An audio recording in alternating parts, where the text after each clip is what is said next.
Good evening, everyone, and welcome to the Monomoy Regional School District, Monomoy Regional School Committee meeting for Thursday, April 29th.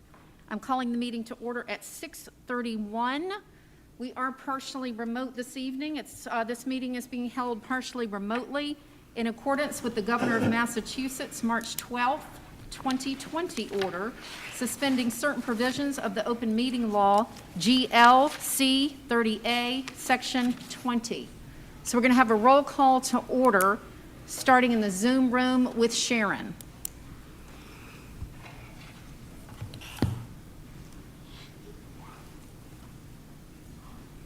And Sharon, if you could say your name and present.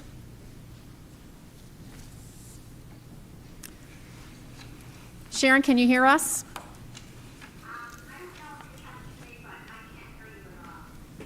All right, so let's work on that for a second. Joe, can you hear us?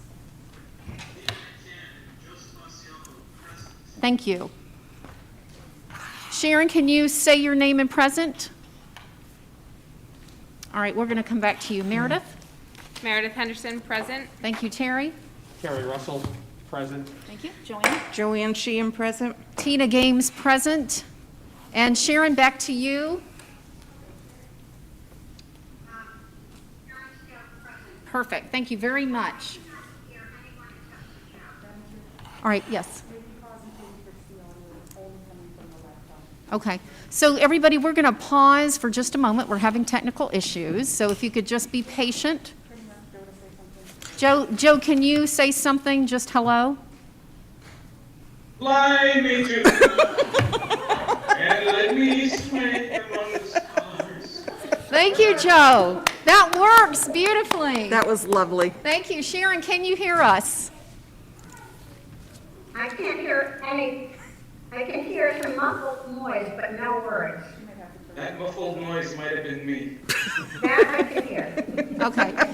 So it sounds like it's just on Sharon's end. All right, Sharon, we're going to keep working on that, but we're going to move on in the agenda to our student representative, Ms. Amy Hinesley. Welcome.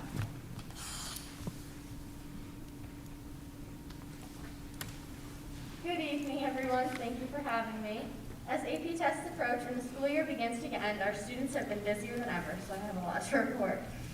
Just last night, 41 outstanding students were inducted into our National Honor Society chapter. The keynote speaker was Ms. Cleese, who spoke along with the officers on the 4 pillars: scholarship, leadership, service, and character. Yesterday morning, several students were able to represent Monomoy at Sturgis West's March Club Anti-Racism Conference. Virtually, we did interactive seminars with Cape Cod Voices on white allyship and Maryland leadership workshops, Leadership Through Equity and Justice. To finish, Ms. Tara Granger Mbugua spoke on finding your voice as an anti-racist leader.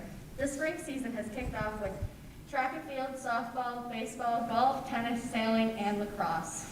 Our April Scholar Athletes of the Month were Tyler Potter and Jasmine Silva. Our mock trial team, just before vacation, competed in 3 trials and swept through with 3 straight wins. And recently, Andrew Davick was recognized for the DAR Good Citizens Award as a representative of Monomoy. Interact Club has been doing beach cleanups all over the Cape, and most recently at Red River Beach. For Easter, Key Club delivered jumbo plastic eggs for Monomoy Community Services filled with candy and confetti. The second week of April, before vacation, was Peace Week, and STAND, along with the Gay Straight Alliance, Young Women's Club and Young Gentlemen's Club, Climate Action Club, and Black Lives Matter Student Union encouraged students to wear certain colors on different days to support their causes. Suicide is the second leading cause of death for ages 14 to 25 on Cape, and our suicide rate is more than twice the state average. Ms. Doyle is getting a group together for the Cape and Islands Suicide Awareness Walk on May 22nd to encourage support for this immense issue. Sophomore Christy Beckley was featured in a Cape Cod Chronicle article in regards to her idea for the Chatham Beach Protection Fund, a support system for our beaches as climate change harms them.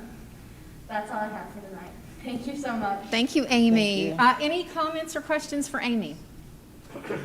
Oh, Terry, go ahead. Amy, I happened to be listening last evening for the National Honor Society virtual, and kudos to you. You are so articulate and had complete grasp of the situation, and you also I sensed you having fun. So, great job. Thank you. Thank you for watching. Oh, great. Anybody else? Amy, thank you as always. Thank you. We'll see you in, I guess, 4 weeks, right? Yeah. About. Okay, thank you so much. Moving on to the next item, which is the approval of minutes from April 8th. If I could have a motion to approve, please. Motion to approve? Thank you, Joanne. Second? Second. Thank you, Meredith. Any discussion? All right, seeing none, we're going to move to approve the minutes for April 8th. And we're going to start in the Zoom room with Joe. Approval of minutes, Joseph Osceola, aye. Thank you, Joe. Sharon? And Sharon, can you hear us? If you can, we're approving the minutes for April 8th. And if you could turn up your volume on your computer. I'm hearing. My volume's at 100%. I did hear you say that. Okay, we can hear you, so you can hear us. Okay, perfect. Can you give us a yay or nay on the minutes for April 8th?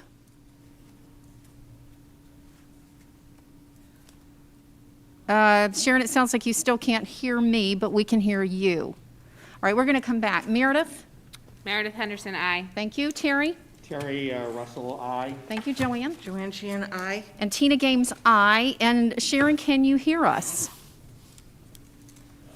All right, so we're still having difficulty. Yes, and Joe, you can hear us, correct? Oh. Melissa, can you hear us? Melissa?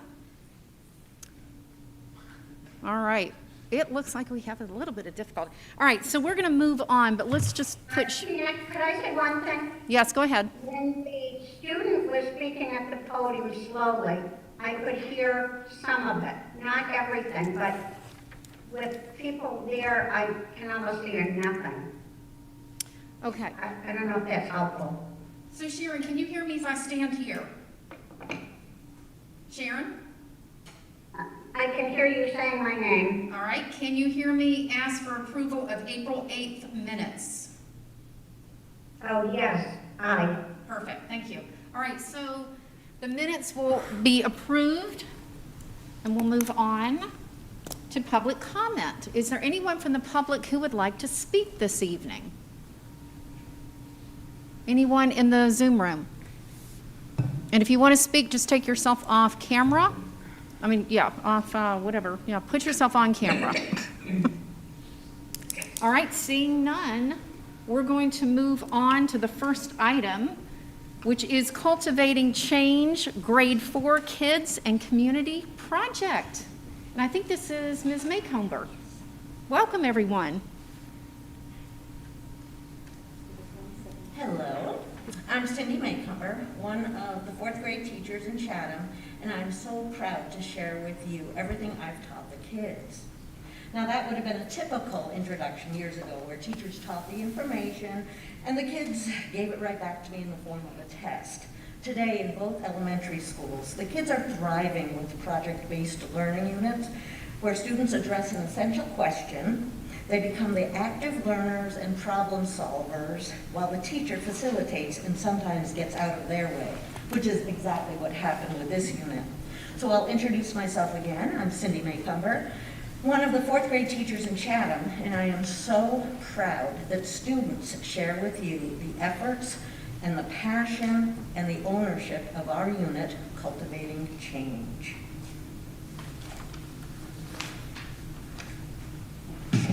Hello, my name is Natalie, and our class is here on behalf of the rest of our class. And it began with the book, Seed Folks. Seed Folks demonstrates beautifully how one person or many can have significant influence on a community in a positive way. Each vignette in the novella details the voice of a stranger who makes a connection with the community only through a common garden. Friendships cultivate as the garden is cultivated, so much so they declare themselves seed folks. I continue with the question, why can't we do this with our courtyard? Hi, my name is Regan. Here we have the driving question. What impacts does a garden have on a community, and how do we create our own garden to have the same social and therapeutic effects? Miss Makeable wrote to Dr. Millen asking her if we could do what the characters in Sea Folks did to their garden so we can do it to our school's garden. Hi, Dr. Millen. Can fourth grade take on a project to turn parts or all of the courtyard into a therapeutic, sensory garden for kids to enjoy? We're going to read Sea Folks in January, and one of the project ideas is to research therapeutic gardens. I think week by week the kids could add visual or bird feeders or sensory garden centers, and we did. If you like this idea, the whole school could get involved. A real, authentic solution for a stressful time. I'm certain there are experts who could give kids advice too. And Dr. Miller wrote back, I love this idea. I'm not sure what it would take, but we could certainly try. Let me know what you need for help. I appreciate your desire to make this area beautiful and useful again. Dr. Miller. I am Hadley, and after permission from Dr. Millen, we started making committees like the Therapeutic Research Committee, the Mulching Committee, the Shed and Greenhouse Cleanup, the Decorating Committee, the Fairy Committee, How to Spend Money Committee, Pond and Pit Cleanup, Animal Tire Research, and Bird Feeding Teams, Pathway Clearing Committee, Naming Committee, and much more. Hi, I'm Tenley, and after we got committees, we started working on the garden. We found out that some soothing sounds are the water, the ocean, and wind chimes and nature noises. Mrs. Matzik gave us a nature noise machine too. Some calming textures are cool and still water and soft and fluffy objects. Did you know colors affect moods? Like how blue increases calmness and honesty, yellow increases fun, humor, and lightness. Cool, right? Our greenhouse and shed cleanup. The first picture is the side of our shed. We wanted to brighten it up a bit, and so we did. The next two pictures of our greenhouse. 2 students in our class cleaned and cleaned to make it sparkle. Our fourth picture is a student writing a welcoming message in different languages to welcome all students of all cultures. Here are some kids in our class spreading around mulch so that it can grow into beautiful grass to make the courtyard more beautiful than it was before.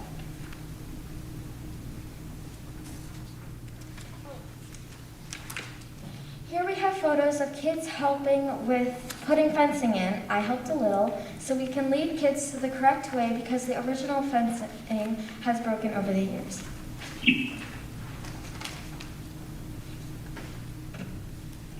These 5 pictures are some of the importance of our garden.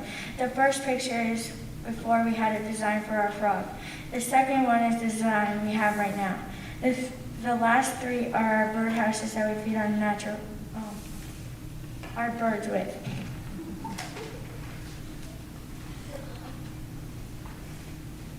Here are some photos of the decorating team.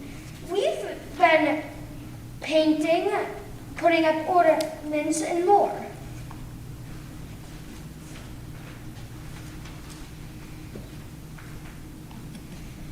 The decorating team painted a table, as you can see in the first picture, and those window boxes in the fourth.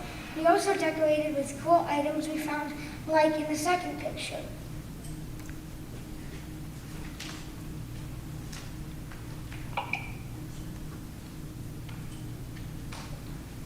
The Pond and Pit Cleanup Team.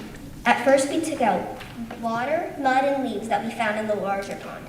Then a student named Connor suggested that we put soil in the pond instead of turning it into a waterfall. It would be a pretty little flower bed for sunflowers and pansies.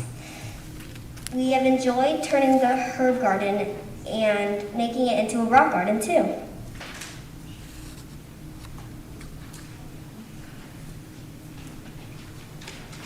I forgot to say my name last time, so my name is Connor, and this is the How to Spend Money Committee.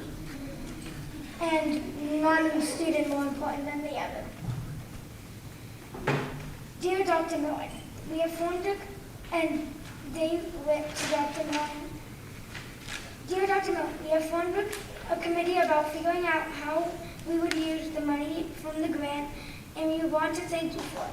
We just called Agway and Chatham, and we would love to get 2 or 3 foot apple trees that are $96 each. We each thought that an apple tree or two would be nice for the garden, and fresh apples would be an awesome snack for lunches. The garden is coming out great and it looks neat and really tidy. We're hoping that you agree to our idea. One of us is thinking also of trying a pear tree. Yes, truly, 10 week on.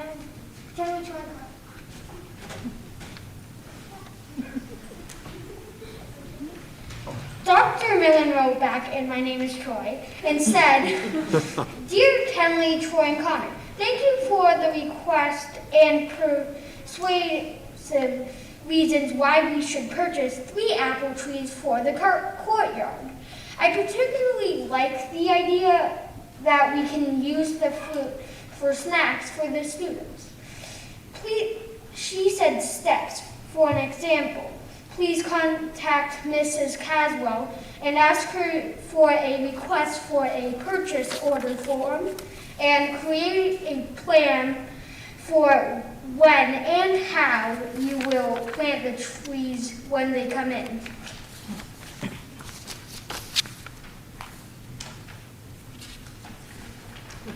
This is the only one they let me do here. The community support. We are so grateful for the parent and friend donations. Look at this list, and it's a 2-parter. We thank Mrs. Bonnie Karras, Mrs. Gina Cluza, the Gebhardt-Malloy family, the Rogers family, the Bassett family, Mr. and Mrs. Webb, Mrs. Matzik, the Meyer family, and you can see it's for spray paint, for water pump, for tires, for bird feeders, lots of mulch, some soil. Okay. And Mrs. Abby Rose, and the Harris family, and Dr. Millen, and Agway, and the Murdoch family. Thank you so much. Pride in the community, we realized, comes from working together. And here's just a typical sample of communication with Agway, and they continue to send us vegetables, they said, very shortly. A place to relax and music classes. In our courtyard, grades like to have their lunches out there every once in a while when it's nice out. Classes also get music classes in our courtyard. Our music teacher, Mr. Topa, loves our garden and he loves to have music classes in our courtyard with all grades. In the Garden of Opportunities, we have a lunch area where classmates can go outside with their lunches, eat, and enjoy.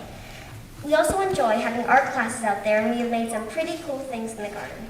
Lunches, snacks, art classes, and much, much more in that green world. Pollinators of 2nd grade in their PBL unit did lots of research on our pollinators, and they used our courtyard as an example and lots of stories and things they've written. And also in our kindergarten egg hunt. A couple days before Easter, we got eggs with tiny gifts inside. We hid them and the kindergarteners got to find 2. I think that they really had a great time and they appreciated what great work we have done.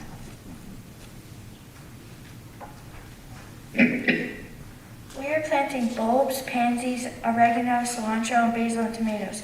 These 5 pictures show us researching them, planting them, and studying them in the ground or in our window boxes. And we also welcome the South Coast Educational Collaborative professionals who have volunteered to work with us. They're ready to be interviewed at this process of the game here, so we thank them so much. And the next slide is just some correspondence.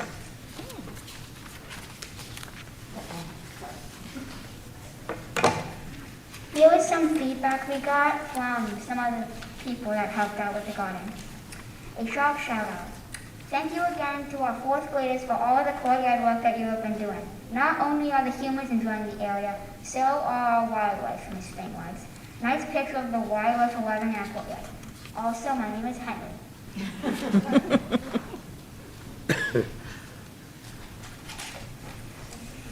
Mrs. Middleton wrote to us and said, just wanted to share this with you. I sent a picture of the beautifully renewed and blooming courtyard to the best friend of Anne Haggerty, for whom this space is dedicated to. She was so grateful and passing it on to Anne's husband and son, Mrs. Middleton. Anne Haggerty's friend wrote her back and said, "This just brought me to tears. I miss and I see Owen and his dad all the time. I will definitely share this with them, and please tell the class how much this is appreciated." She would have loved it. Dr. Mellon wrote us an email saying, "I wanted to thank you for your and your students' work in the courtyard. This has been my problem since arriving at CES, but now it looks like it should a space with the voice of children. Sabrina gave me a walkthrough today and provided a statement of vision that was remarkable. Let me know how to best keep up with this initiative. It reminds me of my previous district where families rented plots in our courtyard for a year, PTO fundraiser, and maintained it. Each plot showed the family's message or uniqueness: sunflowers for kindness, Zen garden family lived in Hong Kong originally, pizza, vegetables, family-owned restaurant, etc. This time it's children's voices. Well done, Dr. Mellon." And here's what's next for the students. In our future, we'll be planning on student-led tours for K through 3, grow fruits and vegetables, state fair, depending on the weather. We start composting responsibilities, meet with food services, create a cooking show, connect with the local chefs and farmers. Thank you!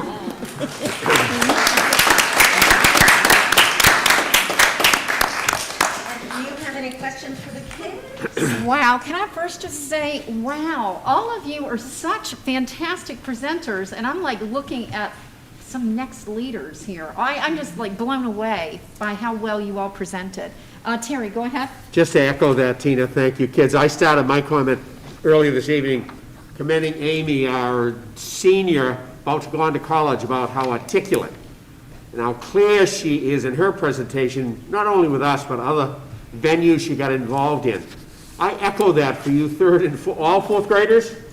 Yeah. Just a terrific job, number one. Number two, what a great idea, because, you know, in all of our experience, a lot of schools have always tried to build like a quadrangle, like a square with a, and when they're brand new, they look so nice, and then over the years with youngsters coming and going and teachers, a lot of them get tired. And you've done a terrific job, and that's just going to speak for itself, but the fact that you processed it and the way you presented tonight gives us all a lot of a nice kick of enthusiasm about what our teacher's doing. So great job. And my last comment, Natalie. Was Natalie our first speaker? Natalie.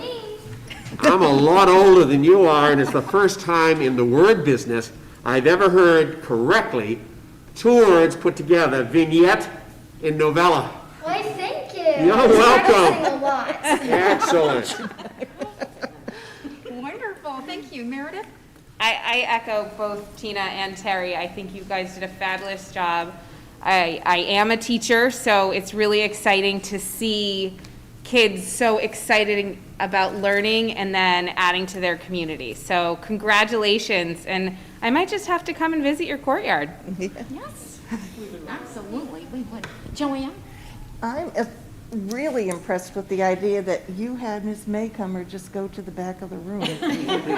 Right? They've done that since day one. Since day one. And it's welcomed. It's wonderful. That's what, and you created all those ideas, but now I want to know, does anybody have any special recipes they're going to use with that food?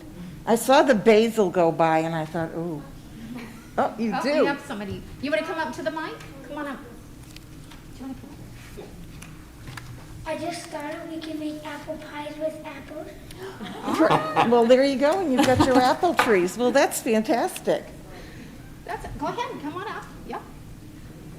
Since we're also growing tomatoes, we could also try tomato soup. Oh, Yummy, yes, come on up.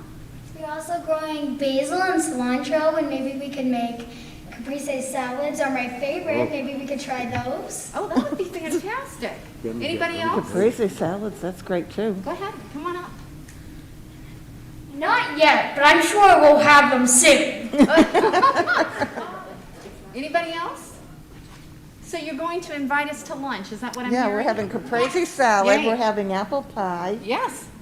What else? We're gonna have something, what else did you? Oh, go ahead. And one more thing, we actually made cards. Since some of you might ask us to come do your yards or something.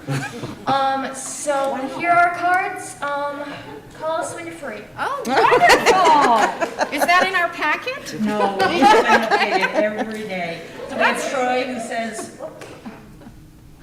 who says, I bet you won't regret. The garden crew, we weed, you sleep. Someone just wrote, call me Friday through Monday. And we have a word problem up there for you to solve for different rates. And then someone said, one of the students said, if it's a real problem with the garden, call 911. Oh. Thank you. Oh, that is great. Joe or Sharon? Sharon, go ahead. So I remember how it can turn on. Go ahead, Sharon. Yeah, we got you. Go ahead. Yeah. So I was a teacher in that school many years ago, and I remember that very well. It was named after Annie, who was on our school committee, who died. And so I'm really thrilled that this is being used for such wonderful joint effort of integrating teaching and fun and environment. It's just really exciting to hear these wonderful speakers and readers come up, all the children doing their part.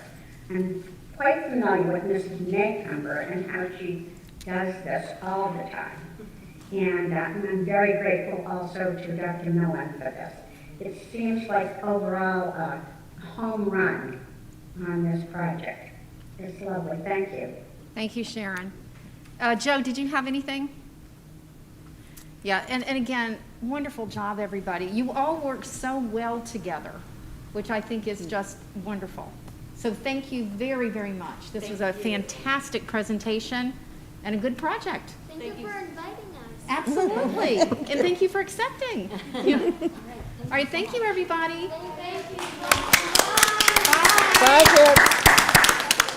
That was terrific. Tina, So just a cute. Yes. further comment as they leave, whoever was on the How to Spend Money Committee, Oh, I Yes. know.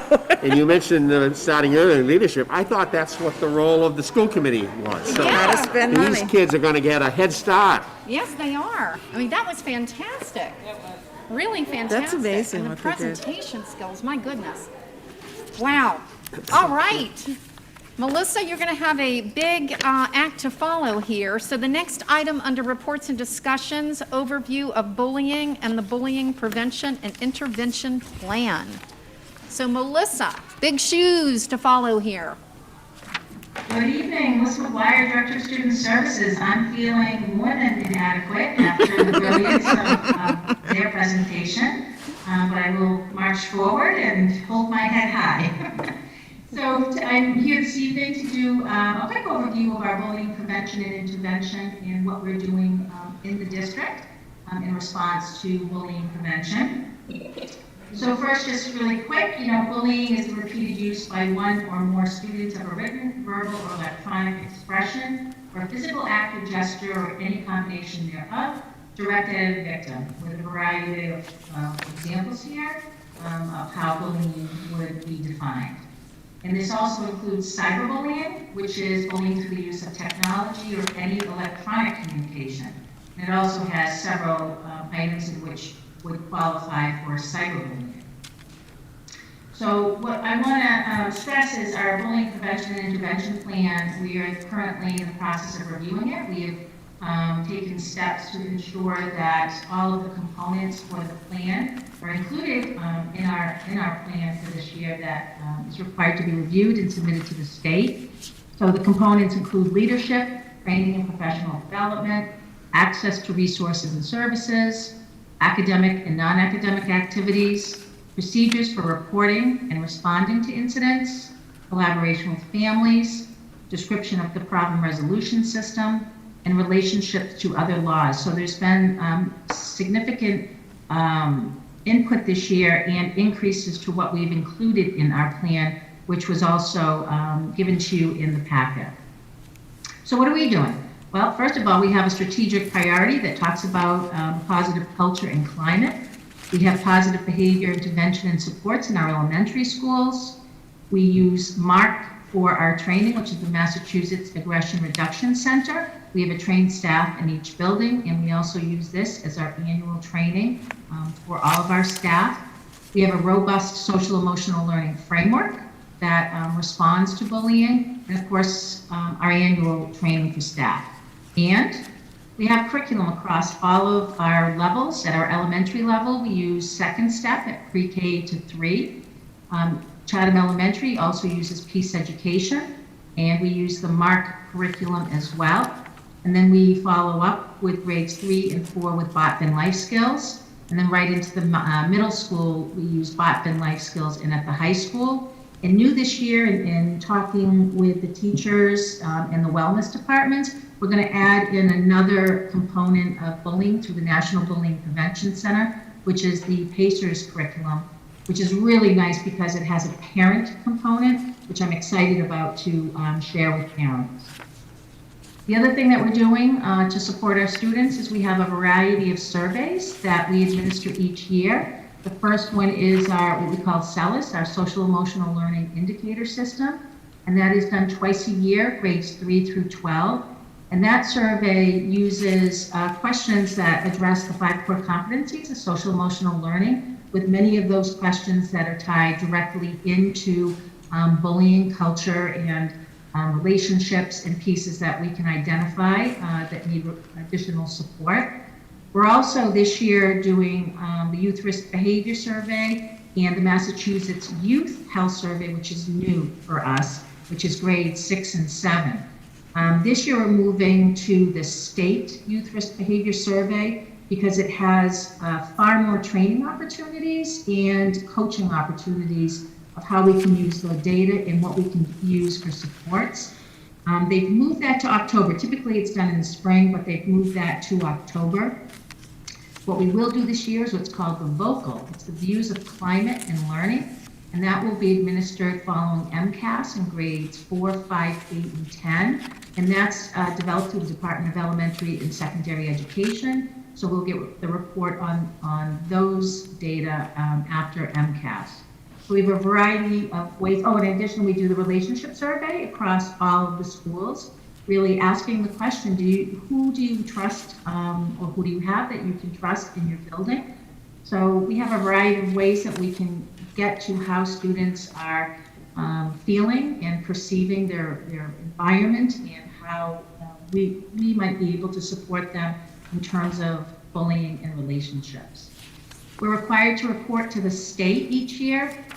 I'm happy to say over the past 2 years, we've had a total of 2 reports of incidents of bullying, one at Chatham Elementary and one at Monomoy Regional Middle School. And I'll talk about what that entails momentarily.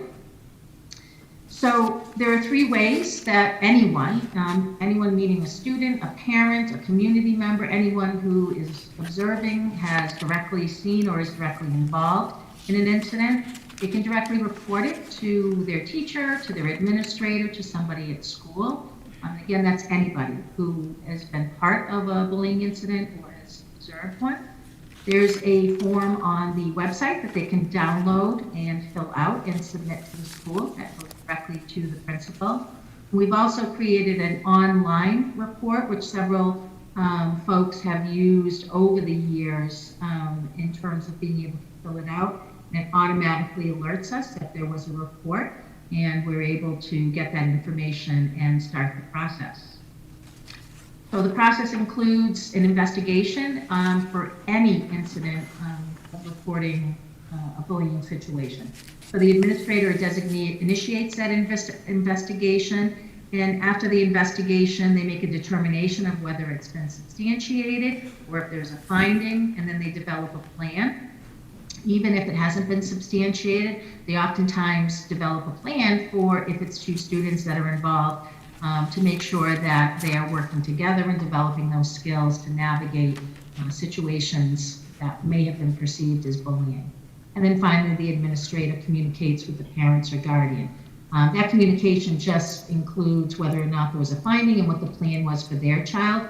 It does not include any information regarding other children or another child and the outcome if there was a finding. And true to my PowerPoints, of course, I have a video. This video really reminds me of our Monomoy students, not in the beginning of the video, but the end of the video. So this is very quick.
I can't get back to there. There we go.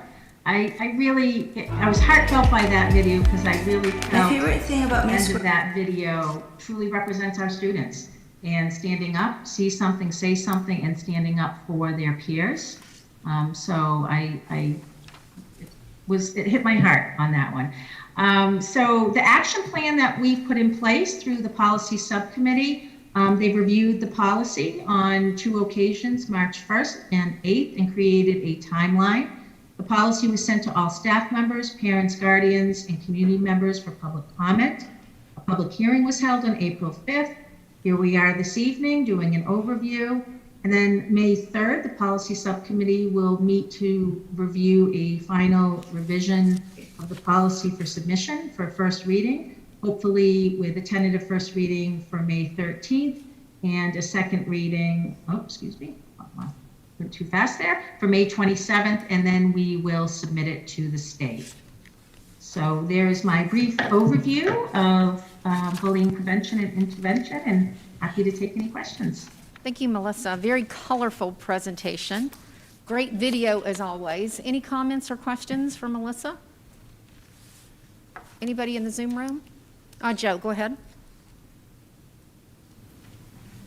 Hi, Melissa.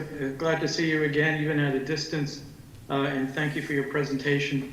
A slightly, somewhat off-topic question for you. Do you see, or do you consider that is there any possible link in your eyes with elementary school configuration and bullying? Is there any connection there at all? The thing is, Mr. Yassel, when you look at those data, we have very few incidents of reporting of bullying. And so if you asking if there's a connection of the age ranges or a connection between elementary, I'm just trying to understand what connection you're looking for. It was a little open-ended. Age range, yes.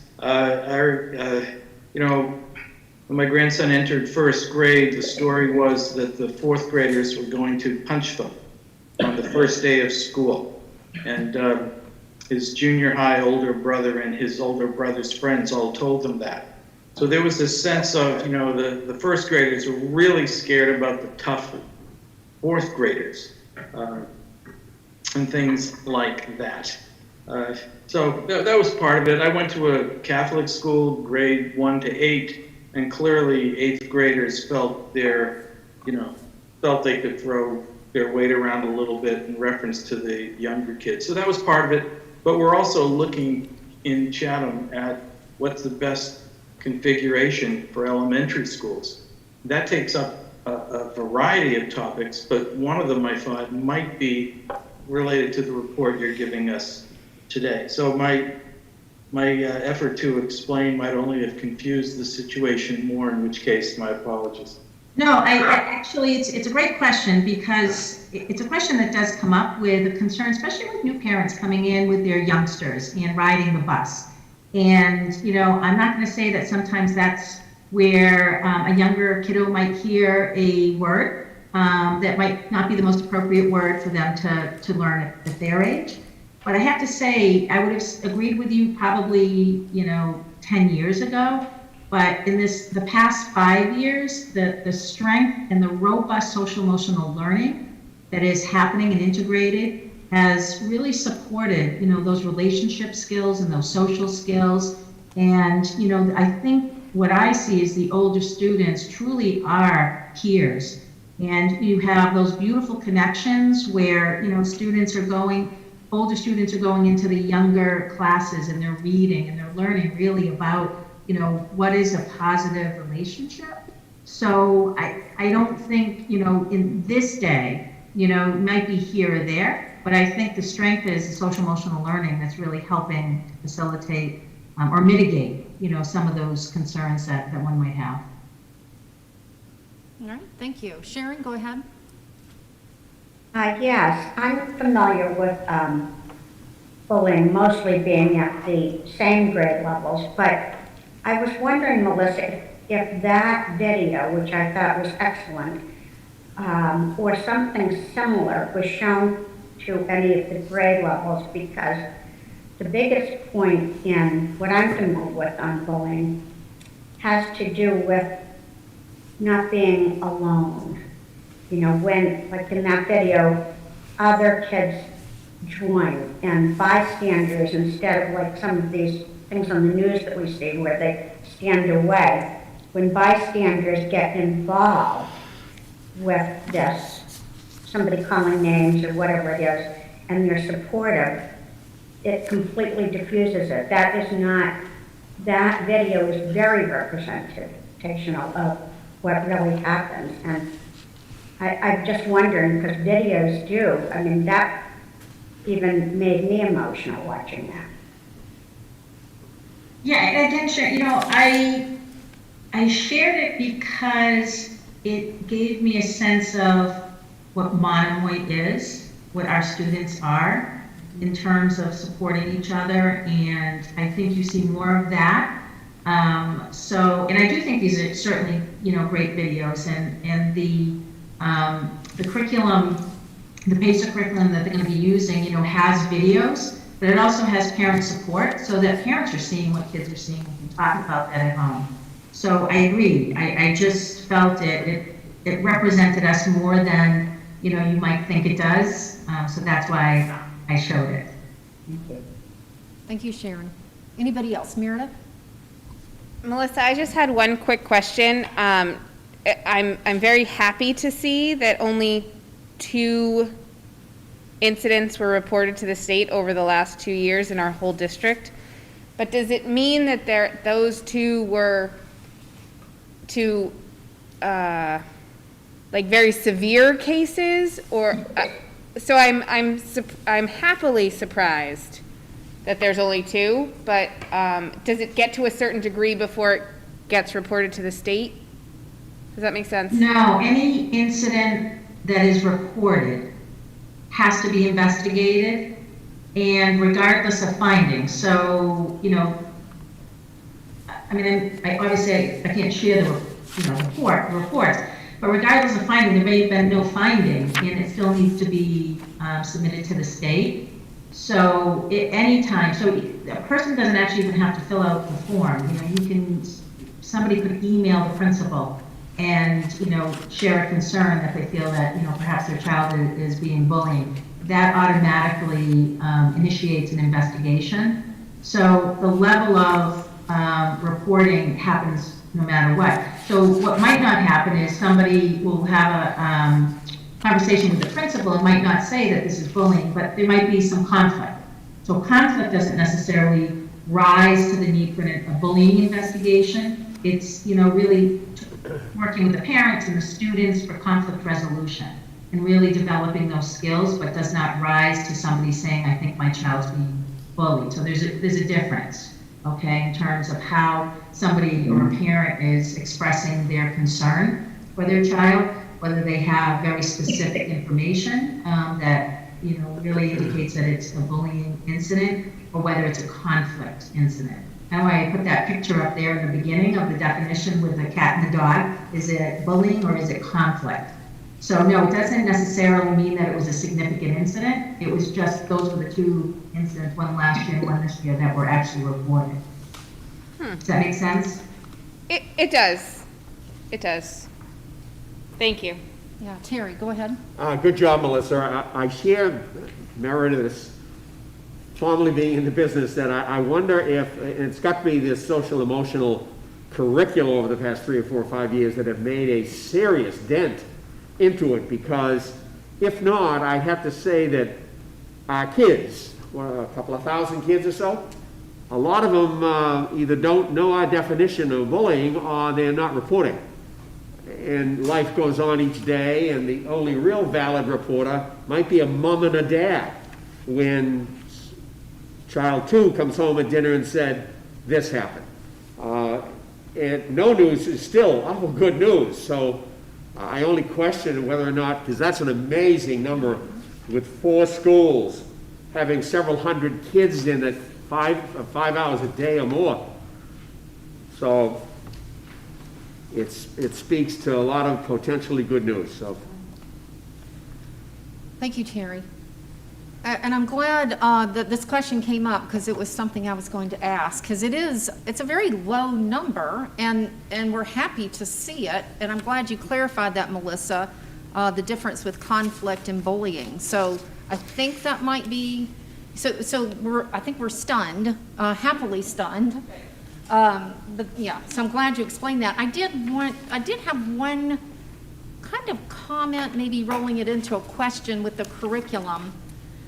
Because I noticed in the video, and this was something that we've talked about in the policy subcommittee meeting, the kids are very quick to pull their phones out and start videoing. And so I think probably somewhere in the curriculum that is discussed as that.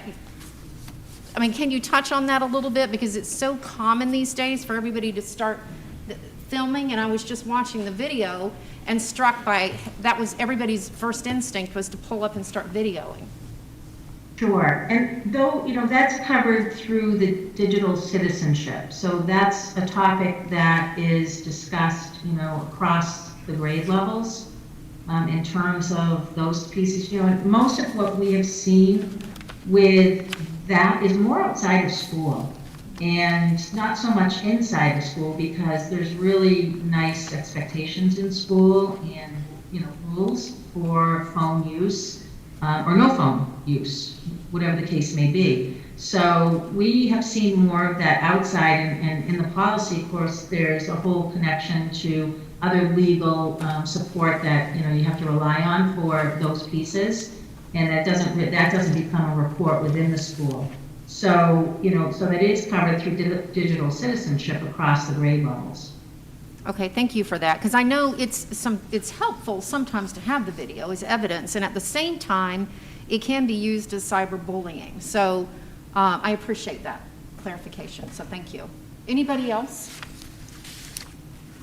All right, I think we're good. Melissa, thank you so much.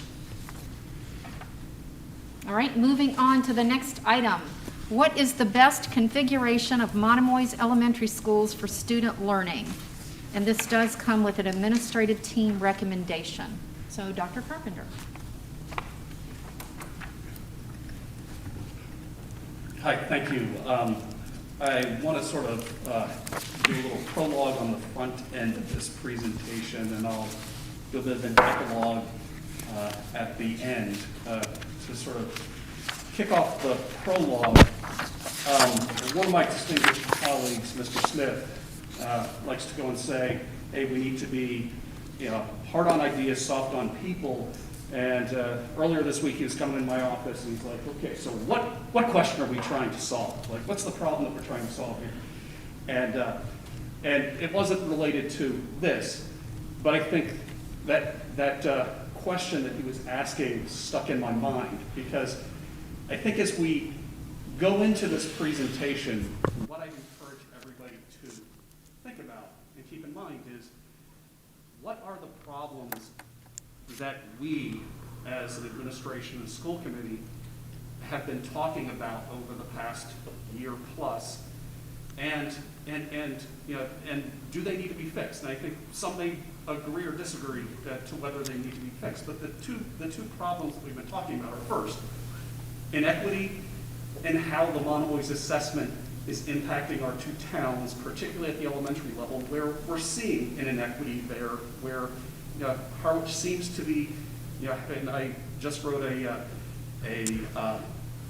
budget warrant sort of notice for both towns, and, you know, but I'm saying this is the third year in the row that we've seen Chatham's assessment go negative and Harwich's go positive, and that we need to look at it and address it. The second problem that we have, and we've been talking about, is that we're concerned that there's a social, emotional, educational impact in a school building if it becomes too small. And when we're talking about a school building becoming too small, it's not class size, it's that if we only have one classroom per grade level or two classrooms per grade level, is it starting to be too small of a school? That's the context that this presentation is based on. Ultimately, at the end of this presentation, there's a recommendation, not a decision. And I just want to be explicitly clear that it's a recommendation. My job as the superintendent is to make a recommendation to a board, the boards and the public, and that's what this presentation is. At the end of the day, this really, as we've talked all along, involves a regional agreement. And regional agreement, the decision there is ultimately made by the voters at town meetings. I don't make the decision, I make recommendations. And you have to keep in mind also what my role is and what my colleagues' role here are, and for that matter, what the school committee's role is. My role is to make sure that we're providing the best possible education we can for our children, but I also have to make sure that we're being good stewards of the taxpayer dollar. And there will be two other presentations that we'll have tonight where this theme is going to come up again, you know, two more times. So with that in mind, I will turn things over to Principal Oldak, who will kick us off.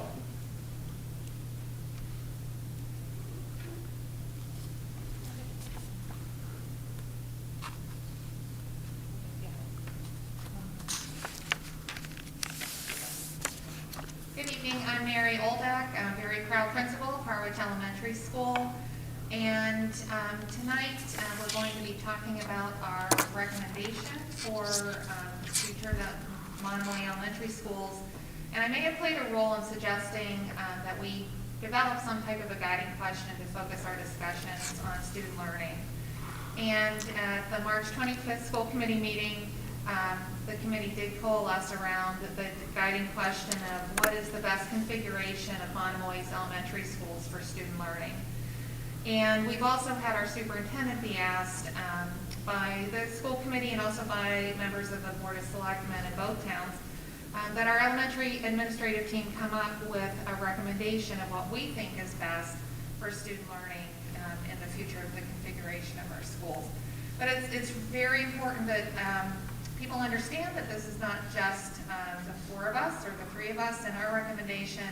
It also reflects the voice of our elementary educators who have been surveyed twice about their thoughts and their professional guidance on the configuration of the schools and what would best serve our students. So tonight, along with the superintendent, Robin Millen, the principal of Chatham Elementary, and Mark Smith, our director of curriculum instruction and assessment, and I will be making a presentation about the recommendation, along with, you will also hear some of the voices from our educators as well. So the question is, what is the best configuration of Monomoy's elementary schools for student learning? And to answer this question, we really focus on connectedness as the what a continuum of connectedness, and it really has two facets. It has a curriculum facet as well as a education community facet. So when we talk about the curricular connection, we're talking about maximizing our connections between our staff and our student learning, both within our grade levels horizontally, where all of our grade levels are able to communicate, share resources, and share professional development opportunities, as well as vertically in our schools, preschool through fourth grade. And when we talk about connectivity within our education community, we're talking about our staffs, our students, and our families, and those peer relationships as well.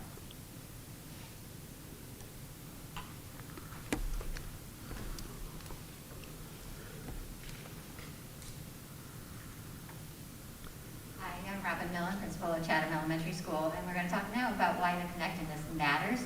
There's a lot of language on this screen, but I know it's really important to really kind of call out 3 bullet points under each column, because they're worth iterating in our decision.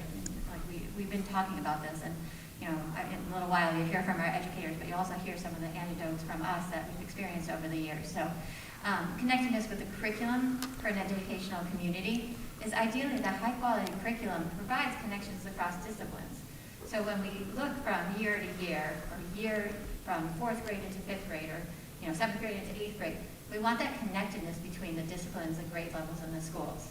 So that was one of our considerations.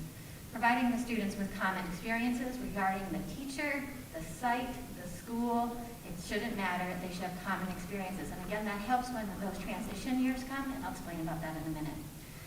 It should prepare all students for what comes next, be it the subsequent grade level or the next post-graduation life, okay? And then connectedness with individuals in the educational community. So providing students with opportunities to build those supportive, safe environments. Ms. McGuire just spoke about that. Safety in schools and relationship building is so very important. To have an opportunity to have relationships with peers who share common interests, but I would also argue diverse peers.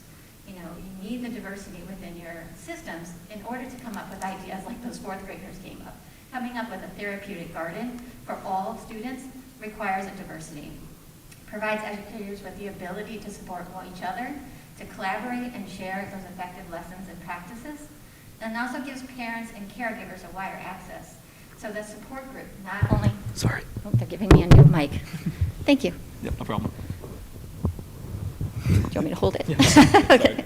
So giving the parents and the caregivers, as you know, like the community, and I think the children said it, I mean, their words resonate through all this, but the community builds that partnership builds the learning environment. So that is the next importance. Okay, so What is the best configuration of Monomoy's elementary schools for student learning? We're going to kind of take a look now, we're going to take a look back, and then we're going to take a look forward with the recommendation. So right now, as Monomoy sits in 2021, we have done an enormous amount of work to support that strong curriculum outcomes, those learning outcomes. I mean, Ms. Oldeck, Mr. Smith, prior principals before them, and CIAs before them, we've worked really hard to coordinate that curriculum. But there's still work to be done. You know, it's not perfect, and again, we'll talk about that in a second. So today we have a strong curriculum. We have the outcomes for students. And, you know, I would argue Chatham Public Schools and Harwich Public Schools had that as well. But they weren't feeding into the next combined regional middle school or the regional high school. So some of the room for improvement. Having only 1 or 2 classrooms per grade level is not ideal for students. Those quality peer connections, you know, those things. And I'll speak from a Chatham voice, because in Chatham's voice here, this is what we are concerned about. And I think it was Mr. Ostialo who asked about the bullying and the concern about the bullying. So it's not necessarily a concern that we have more bullying or less because of the grade levels or the ages. I would agree with Ms. McGuire there. We have really good, strong social emotional curriculum and really strong and really great kids, right? But what does happen is when I do have that one bullying investigation, and that bullying investigation comes out, whether it's a finding or not a finding, my responsibility is to make sure that child has a safe environment. To make sure, if it's a finding, I have to create a safety plan for that child. I not only have to create a safety plan for the child, but I also have to create a safety plan for the aggressor. So the opportunity to find an environment, if you're in a classroom and your child is being bullied, for me to find another classroom or separate those children when there's only one grade level or only one class in that, it's impossible. So you have to look at restructuring. You have to look at multi-grades. You have to look at some of those other options. Or the parent gets on the phone and school choices them someplace else, right? I work with Harwich or whatever. So there are opportunities to fix those problems, but it comes a complexity for sure. And we've had that. I mean, bullying, you guys are right. I mean, bullying happens. It does happen. The greatest kids can be aggressors. It's not any reflection, it just happens. But in order to find a place to keep everybody safe, just the structural safety plan of that is concerning to us. Having no other or any other peers is not ideal for teachers too. Okay, so what's good for kids is also good for our teachers. Our teachers need to collaborate. We know that as educators. They need to be able to knock on the door and say, hey, look at what happened here. This is the student outcome I got. What's going on here? And when there's a team of 2, and again, I'm speaking from the Chatham perspective, it's a little easier at Harwich for sure. When there's a team of 2 and you're asking for constructive feedback from one other person at your grade level who understands the standards, understands the developmental aspects of that, it's tough. Can it work? Sure. So if the communities decide this is a value and this is what they want, it can work, but it's difficult. And that's why PLCs are so important. That's why those every 2 weeks are so important, so our teachers can get together and they can talk. And again, it's every 2 weeks. It's nice to be able to go down the hallway and say, hey, can I get some help? Then challenges with grade level curriculum alignment and consistency between the schools. We've talked about that already. But also, again, we work hard. It takes a lot of time making sure that everybody has the same message, everybody has the same vision, everybody in the implementation is sound. If all grade levels were in one place, then we can monitor that a little bit easier. It's not that we can't do it, but it takes extra time that we might be able to spend someplace else. And then challenging with balancing the grade levels between the buildings. If Chatham gets so small where we're looking at 12, 15 students, I worked in a district, I'll honestly tell you, regional district, we had the largest elementary school. I always had 20 to 25 students. My peers in the smallest school in the district had 12, and I was like, wait, I'm doing double the workload for the same pay. It gets difficult, and it could happen either way. It could happen either way. So these are just some of the things that we could improve upon. Oh, you get to look back. You might want to hold that. Hello, Mark Smith, Director of Curriculum Instruction and Assessment. So if we continue sort of looking at this from a continuum perspective, So what if we were to sort of look backwards? One option would be to imagine sort of stepping backwards and moving back to what Dr. Millen was talking about, and separating, and there has been a little bit of a conversation in the community about having two separate elementary schools that run separately, and reshaping the regional agreement so that we had two elementary schools that ran separately that then came into the region. Next slide. And from our perspective, this would be a significant step backwards. As from other than Mr. Birchfield, who's tucked behind here, from the administrative team here that's present tonight, I'm the only administrator that was on this team, or that I know I left and came back, but I was here pre-Monomoy, and was part of the team that started to bring Monomoy together. And I've seen, I know what the curriculum was like pre-Monomoy, and when Dr. Millen talks about the work that has been done to bring the two elementary schools together, she's selling it way short. A yeoman's work has been done, even in just the 3 years, and I'm not taking credit for it. I'm pushing the credit to Mary and Robin, to the work that they've done to bring the two elementaries together just in the 3 years that I've been here. The yeoman's work has been done to bring the two elementary schools in alignment, to really prepare students for the 5th grade, and to move away from that would be a significant step backwards. From my opinion, it would reverse a lot of the work that's been done up until this point.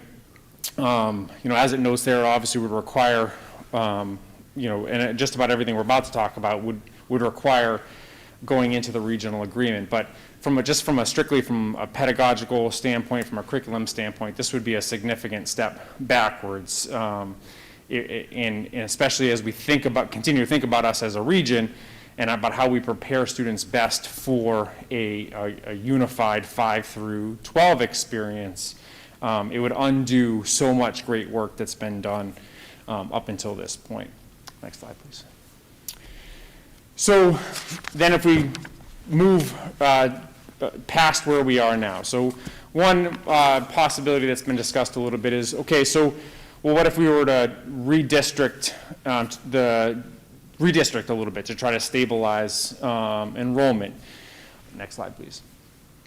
And this is potentially a baby step towards a short-term remedy. But it's also not without its complications. So, and it has been proposed and it has been discussed.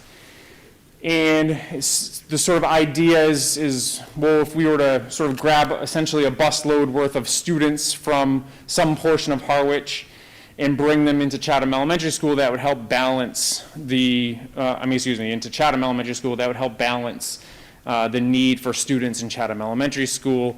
It would help bolster, maybe we could get up to that sort of full 2 or maybe 3 classrooms worth of students. There are some challenges with this. One, as some of our colleagues, some of us on the administrative team have worked in districts that have done that, and it isn't a one-time fix. Unfortunately, families do not have children in the neighborhoods at the grade levels consistently that you want them to. So you have to redraw the district lines every year in order to keep the balances the way that you want them to. And obviously families don't want to have one child at one elementary school and another child at another elementary school. So when you really need that 3rd grader to balance your class size at Chatham Elementary School, it also brings the 2nd grader and the kindergartner with them, so that might end up, helping your 3rd grade class size get up to the size you need it. It increases the class size at kindergarten and 2nd grade. So now you've raised that class size that you needed at 3rd grade, but you've increased the class sizes at kindergarten and 2nd, where you didn't have the room. And it just becomes a real headache and a logistical challenge. It's not as easy and convenient. And again, you can make it work for 1 year, but that neighborhood isn't just going to consistently have the children that you need them to have every year. It's just not the way it works. And quite frankly, it helps one town maintain a neighborhood school feeling, but quite frankly, it's robbing from Peter to pay Paul.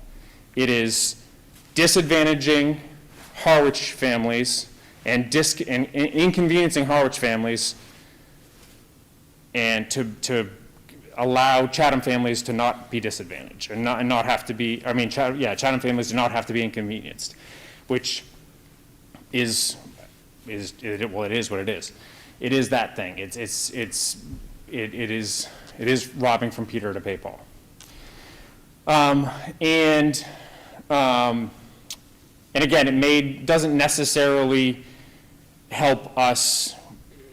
We would have to be fairly significant in order to get to a 3-3 classroom size balance, and it doesn't I will stop there.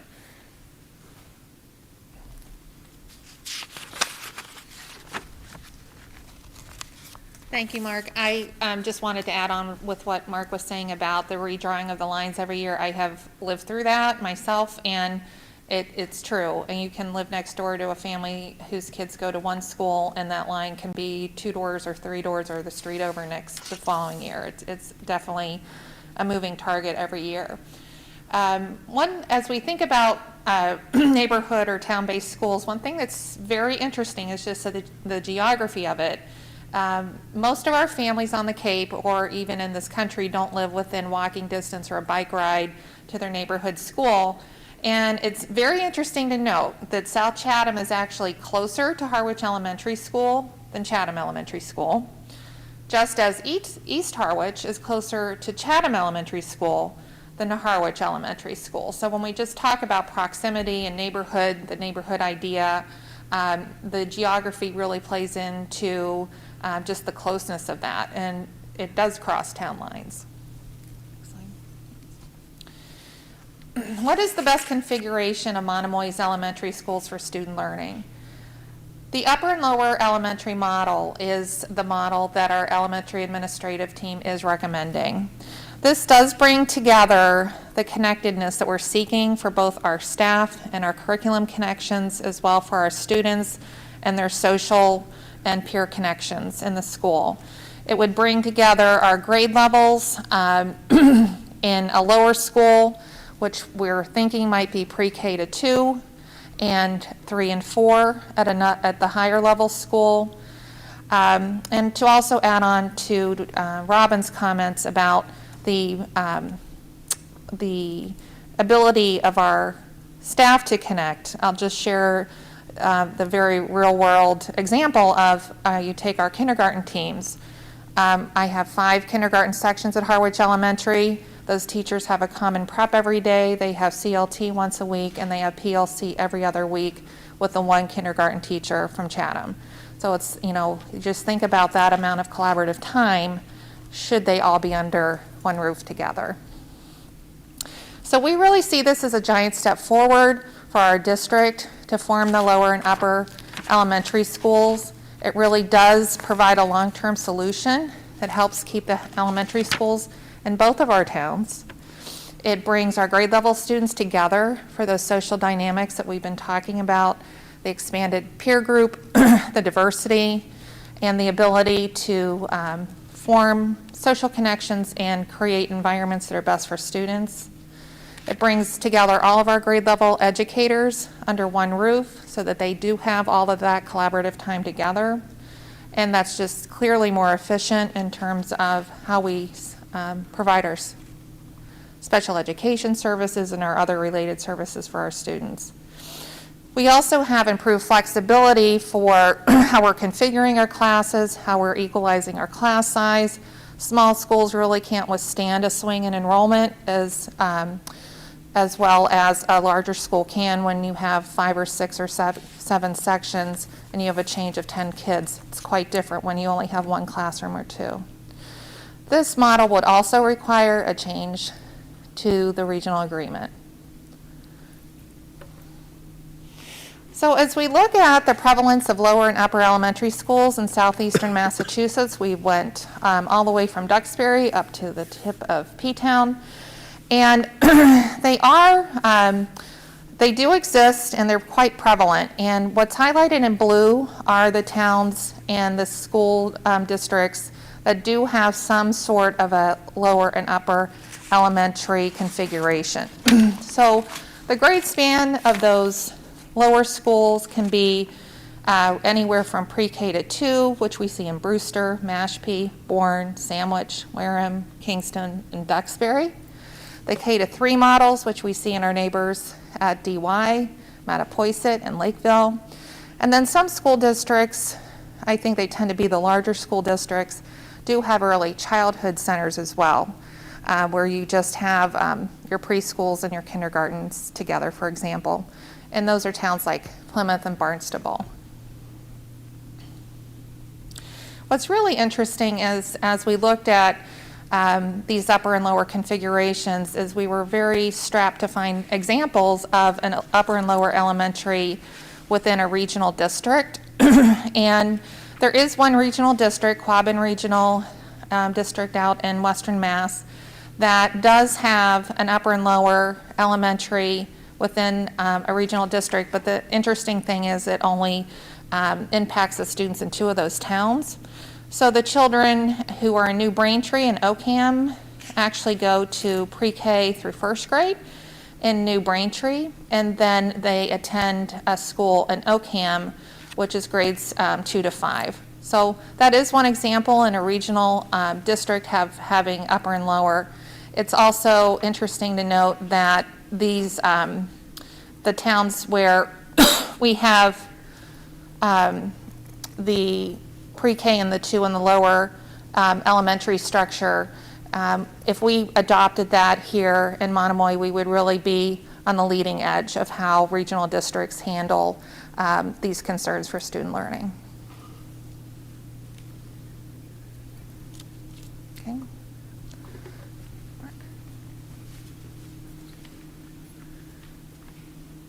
So I get to get into the real fun stuff and talk about facilities and transportation. Next slide, please. So just some basic sort of facts on the side there to help frame a couple pieces. Chatham Elementary, roughly just over 60,000 square feet, where Harwich Elementary is a little over twice the size at 144,000 square feet. That allows Chatham Elementary School to have 16 general purpose classrooms, where Harwich Elementary School has 33 general purpose classrooms. So this is important, sort of thinking about, so if we're going to configure an upper and lower elementary school, where do we put the classrooms? How do we configure them? And when we think about what do we currently have? So Monomoy currently has up to 7 classrooms of students per grade level. 5 of those classrooms are at, typically when you sort of average them out, are at Harwich Elementary School, and 2 are at Chatham Elementary. There's some wiggle one way or the other, but that's on average how they shake out. So that sort of is that keep that number in your head for 7. So with 16 classrooms at Chatham Elementary School, that really only allows for them to really host 2 grade levels, right? So, 7 times 2, 14. So given those constraints, our recommendation is that Harwich Elementary would be the lower elementary school, that they would host the pre-K, K, 1, and 2, and that Chatham Elementary School would be a 3 to 4 school. So this adds a transition at grade 2, which adds an additional transition compared to our current model. However, this means that it's different than the current transition at grade 5, because, and I will explain this as somebody who was a principal in a model like this. So in my walkabout and when I left Monomoy and returned, I was principal in Sandwich. And during my tenure there, we restructured in Sandwich, and I became the principal of a pre-K to 2 school. And so in Sandwich now, and during my time there, we restructured to have a pre-K to 2 school, a 3 to 6 school, and then there's a 7-12 school. And the one thing about, and I had a big pre-K to 2 school. There's 680 kids pre-K to 2. It's a lot of little kids. But the thing about transitions there is every second grader transitioned to third grade. So the experience was a shared experience. But they were all together as kindergartners, they were all together as first graders, which was different than the way it had been before, which they had all come up in these K-8 buildings, and the first time that they mixed was when they got to high school, which is similar to the experience that we have now, where these kids are in these K-4, pre-K to 4 buildings, and they don't mix until they get to 5th grade. And quite frankly, we're very disproportionate in the mixing, where we've got a significant number of Harwich kids that sort of overcrowd a small number of Chatham kids when they mix together in the middle school. Well, these students would be classmates from kindergarten and would have this shared experience that, again, have lived through it. I was a principal through it. It can be done, and it can be done really well. We did it really well. Transition our second graders to third grade, and then you transition your fourth graders to 5th grade. And like I said, it can be done very well. I know it seems scary, but it can be done, and it can be done very well. I speak from personal experience. Next slide, please. So then, transportation. There's some statistics there on the left about the number of buses and how we currently operate. Another advantage to having the Chatham Elementary School host the 3-4 is around transportation and allowing us to maintain our current tiered system for transportation. So we would be able to, as we see it, we would be able to maintain one tier that would have 3rd through 7th graders essentially riding the buses and being scooped up in one bus run and driven to Chatham. And we'd be able to drop off at Chatham Elementary, the upper 3rd, 4th graders, and then dropped off at the middle school as part of one bus drop, and then set off 2 different fleets of buses, 7 or so buses that would pick up the littles and bring them to Harwich Elementary School, and the remaining 6 or so buses that would grab the high school students and drop them off at the high school.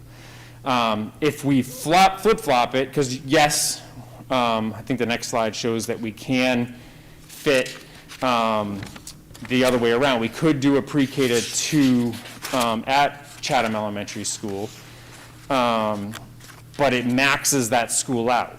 So if you have kindergarten and 1st grade, let's say, at Chatham Elementary School, and you add at least 2 pre-K classrooms, you're now at 16 classrooms, it's full.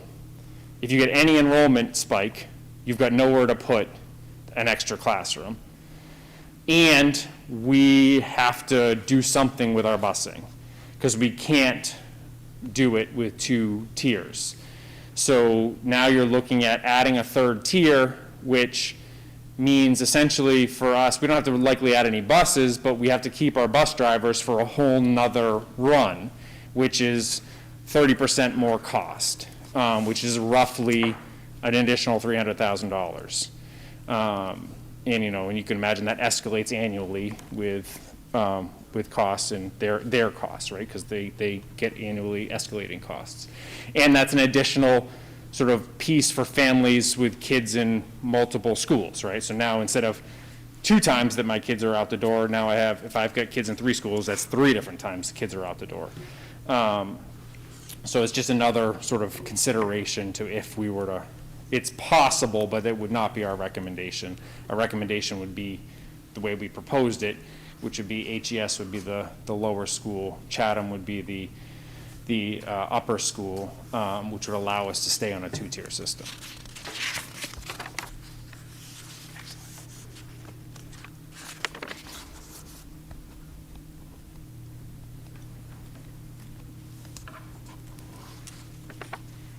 Okay, so again, I just want to reiterate a couple of things that we started with. These are just recommendations, right? And what Superintendent Carpenter said is that we are speaking on behalf of us as educators, right? And experts, I think, once in a while in education. But we also understand that this is a community that we're also speaking for. So we have surveyed many times, twice now, right? And our elementary staff has responded to this question. And the question being, what is the best configuration? So one was done in November of 2017 and one was 2020. So in both surveys, the majority of our Monomoy staff favored the lower and upper elementary school configuration. So again, we're speaking not only for us, but we're also speaking for them in some ways. So 75% in this last one, in the last December survey, 75% of our staff preferred grade level children and staff, grade level staff, being together in some configuration, okay? So 57% of those preferred that there was an upper lower, and 18% of them advocated for all elementary students and teachers being under one roof.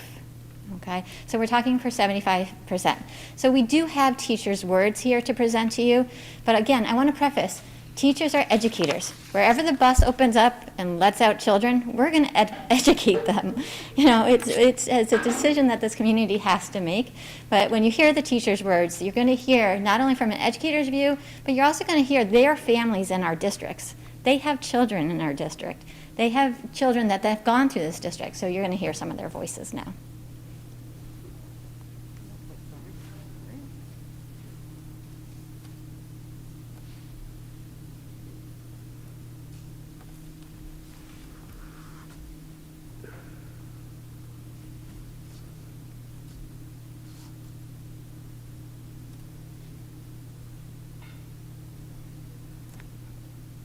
In Monomoy, everyone has a seat at the table. Here's the table at Harwich Elementary School, and here's the table at Chatham Elementary School. Obviously, they're both excellent tables, but there's an imbalance in the size. There's also an imbalance in the two schools. Both schools are wonderful. They share the same curriculum, the core values, the same project-based learning units, and wonderful staff in each. But what's missing with this imbalance is the chance for Chatham and Harwich students to grow up together and make those connections with a larger, more diverse community of their own peers. As it is now, when the fourth graders go to middle school, Chatham kids don't know the Harwich kids unless they've met through a sport or other activity outside of the schools. So when they get to the middle school, you've got a large group that knows each other and a small group that probably feels isolated. That creates an imbalance again. And that could be changed if we combined the K2 in one school and 3 and 4 in another. I feel it should be changed. How wonderful it would be for these kids to be part of this larger community from the beginning of their Monomoy education. Developing healthy peer relationships is just as important as academics in our district. Hi, my name is Erin Cronin. I am a special education preschool teacher at Harwich Elementary School. I've been here for about 15 years, and I am also the early childhood instructional leader for Monomoy Public Schools. I'm here today to tell you why I am in favor of redoing our regional agreement so that we can have an upper and lower elementary school. The main reason that I feel so strongly about this change would be that it will allow for better teamwork, more collaboration, ease of meeting for our teachers. So teachers will all be housed together, we'll be able to share ideas more easily, we'll be able to problem solve and help each other more easily, and in turn, I really think that that will enhance student learning. Students will have more opportunities because we'll be able to collaborate and help one another more frequently, and in turn, this is just gonna help Monomoy continue to grow and be one of the best districts to be a part of. So I think it's a great idea, and I'm strongly in favor. So thank you. So I'm in support of the K-2 and 3-4 model because it would allow for community and collaboration in all grade levels. All of the classroom teachers in UAs will be able to collaborate and plan and continue developing project-based learning units. The students would also have a greater opportunity to collaborate with their peers. They'll be able to make connections with their peers and learn in a space where they are all around the same age. This will allow for students to develop lifelong friendships with both towns. And as teachers, our goal is to educate and serve the community to the best of our ability. No matter what the future holds, we promise to continue this mission passionately. Separating into upper and lower elementary schools will allow for more horizontal and vertical communication and collaboration among teachers and specialists. but also the students would benefit from the building with a larger grade level community while still maintaining the comfort and attention that small class sizes allow. This would help create and maintain relationships as they go forward into middle school and beyond. Hi, my name is Amy Sylvester and I teach kindergarten at Harwich Elementary School. I'm also the instructional leader for the grade level for both Harwich and Chatham Elementary School, and I've also worked at Chatham Elementary School before moving to Harwich.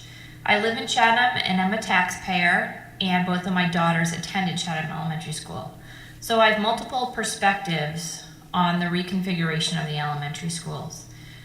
I do not support getting rid of Chatham Elementary School. I think it's really important to have a school within our town, but I do support the plan of an upper and lower elementary school within the district. I think this is the best case scenario to support our students. One reason is, as a parent, I find it very concerning that we might be going down to one cohort per grade level at Chatham Elementary. Just like this year, kindergarten only has one classroom. If your child has difficulty with another peer in their class, there's no way to separate those two students the following year. So your child is with the same group of kids all the way from kindergarten to 4th grade, which can make for a long 5 years. If you have multiple classrooms for a grade level housed in the same school, there's more options for balancing classrooms and dealing with children's educational and social emotional needs. Also, as a parent, my daughters found it very difficult transitioning from Chatham Elementary School to Monomoy Middle School. Suddenly, they were a small fish in a big ocean. There was only maybe one other peer in their homeroom that came from Chatham. So it made the transition to the middle school quite difficult. In our two communities, our children are already intermingling at a young age. They're together at community events, they're on the same sports team, so it just makes sense that this would work to have them come together in kindergarten. As an educator, I think the scenario of a lower elementary school and an upper elementary school makes the most sense educationally. We are really lucky in our district that we are provided PLC time every 2 weeks. During this time, we get to meet with our Chatham colleagues and look at student data to inform our instruction. We develop scope and sequence for each subject area that we all follow. We collaborate, we problem solve, and it's really helped us work together as a team. But again, this time is only once every 2 weeks. So in the time between that, we don't have much contact with our colleagues in Chatham. If we're all housed under one roof, the same grade level, in the same school, we could see each other every day face to face and have more time to collaborate and problem solve and work as a team.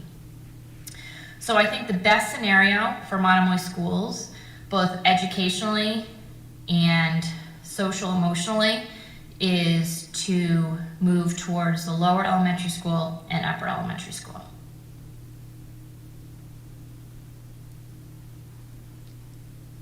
So just to recap, if you go back to my original slides that I spoke about earlier about connections, you hear that. You hear connections between the peers. You hear about the diversity of the peers. You hear about exposure to multiple types of students within your own grade level. You also hear about the connections with the staff and the need to be together, their collegial collaborations. And then you also hear from the families who have children here. I mean, I hadn't seen all of the clips yet, and I was like, oh, I said that, and she said that, and that always makes you feel good. But it's a lot of those people have children here. I mean, the majority of the teachers in those clips. But again, they represent 75% of our staff.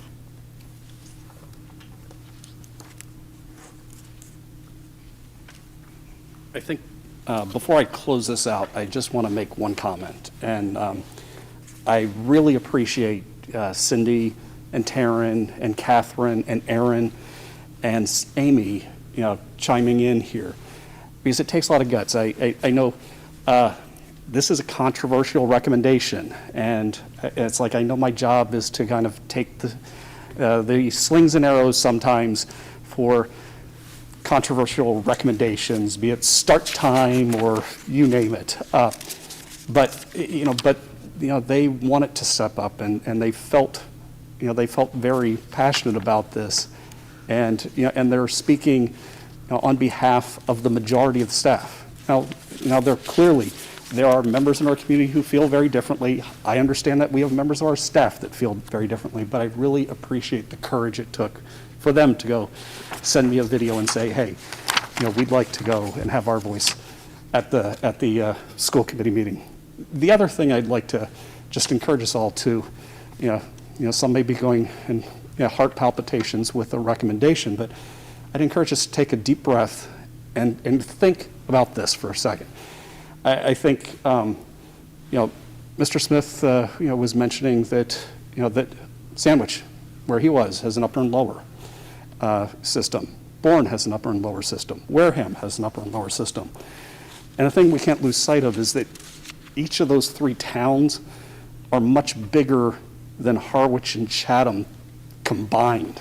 And we're this unique situation. It's like we're not just, it's like I've lived in both towns now. I've been here for 8 years, and we're one town wraps around the other town. It's like I personally struggle to see us as two separate towns so much as one greater community. When I was living in Chatham, I didn't go to the grocery store in Chatham, I went to the grocery store in Harwich. It's like I'm always crossing town lines doing one thing or another.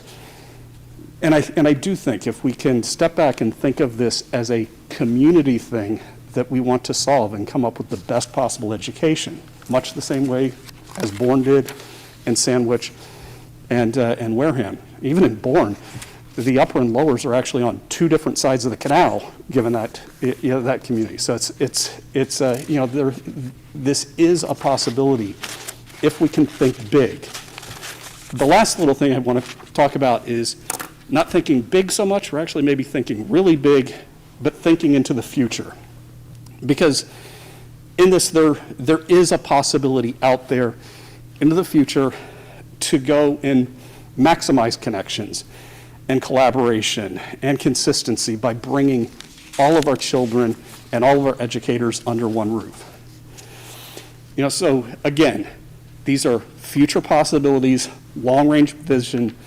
By the time we actually would be thinking and about something like this, I will have long been retired, and I think most of the school committee members will have long passed their terms and headed on to other opportunities.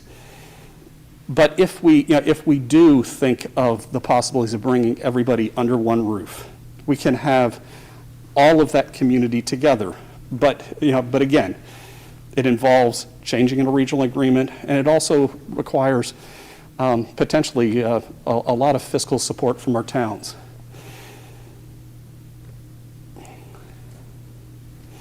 So the one thing I want to point out is that we have an elementary school, two elementary schools that are significantly older than the average age of a school building in this country. The average age of a school building in the country is 44 years of age. Chatham Elementary School is 65 years old. Harwich Elementary School is 73 years old.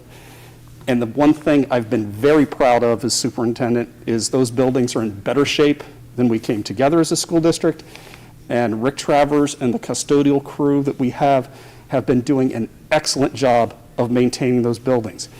There is not urgency to go and replace our elementary schools, but at some point in the future, those buildings will either need major renovations, be it roofs, HVAC systems, you name it. And at that point, in much the same way that with Harwich High School, you look at it and say, is it going to be cheaper to renovate or rebuild? And I think when the towns are at that place that it's cheaper to rebuild, I do think it's an opportunity to look at to bring everyone together. So I have mentioned before that that the way the demographics are going, looking about 5 years plus off, there's a good chance that if we don't see any increase in young families in our towns, that our enrollment at the elementary level is likely going to be small enough that everyone could fit under the roof at Harwich Elementary School.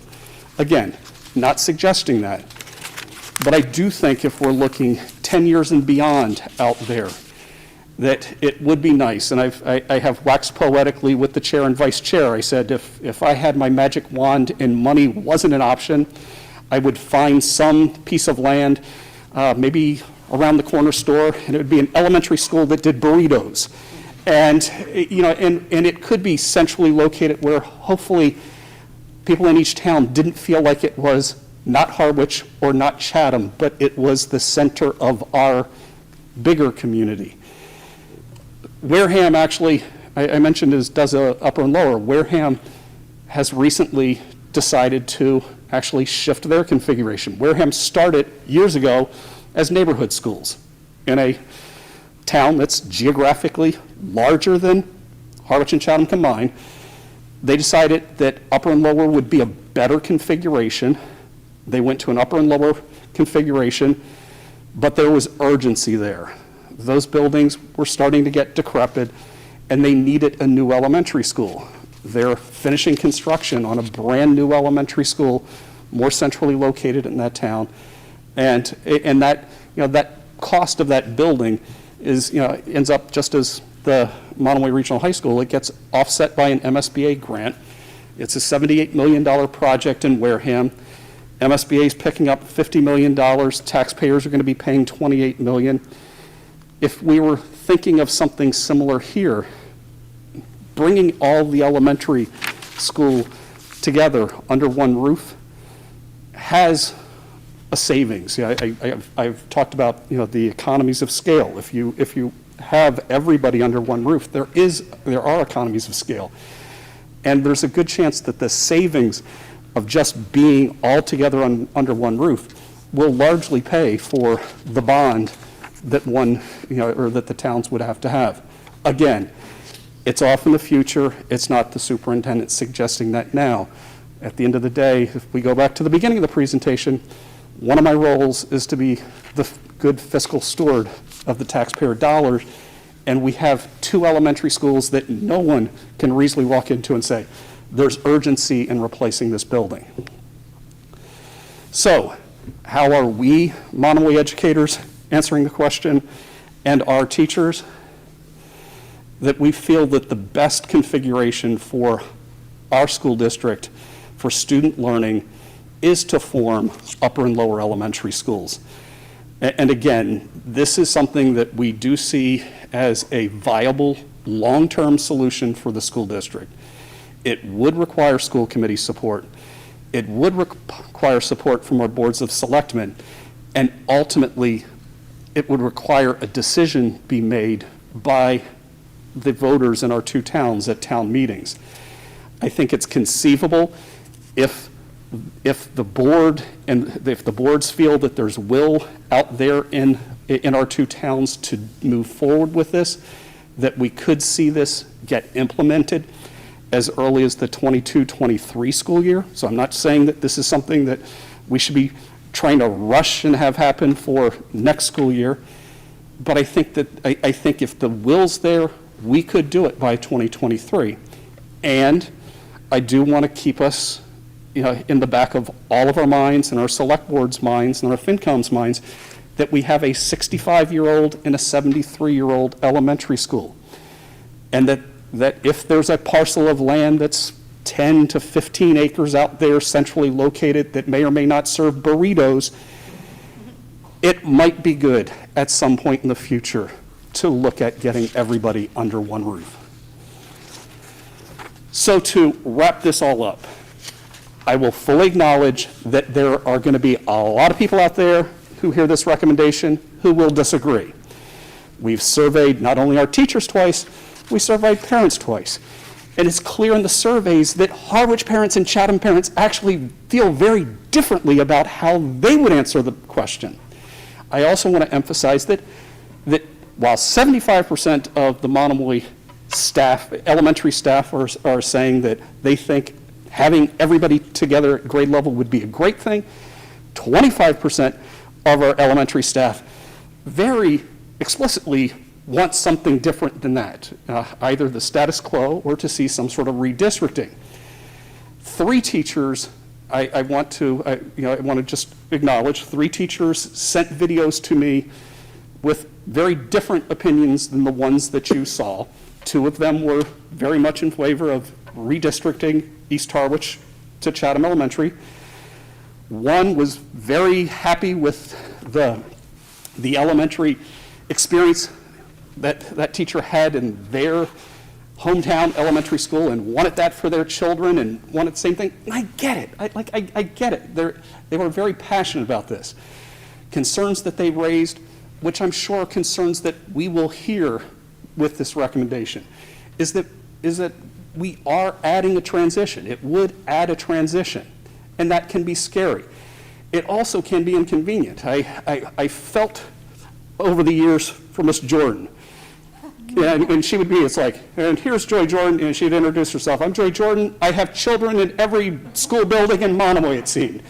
And you end up potentially now with children in yet another school building, and that will happen to some. And it does when you have that happen. There's a want that I think many have. It's like if you have 2 children like mine that are close in age, that you'd almost like to see them continue in the same building.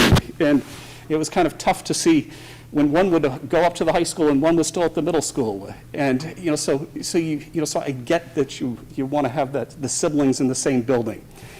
And when the siblings aren't in different buildings, I was speaking to Erin Cronin, who was one of the people in the video, and I really think if Erin was looking at this, she would say, if I was talking about this from a personal standpoint, having kids in at that transition, that personally might not be so convenient for our family.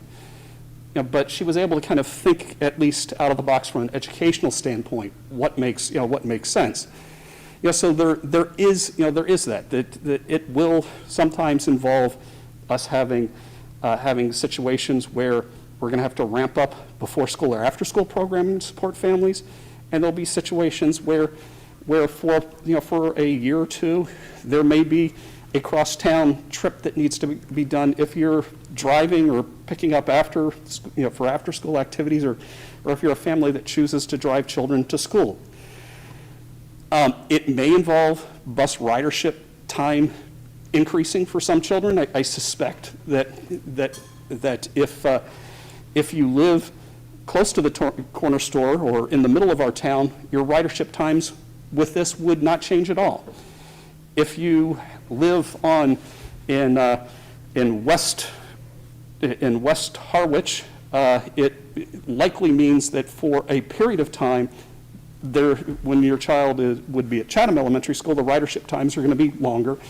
And if you're on the far end of Chatham, the ridership times are going to be longer for the years that the child's heading to Harwich Elementary School, but no change while at Chatham Elementary School.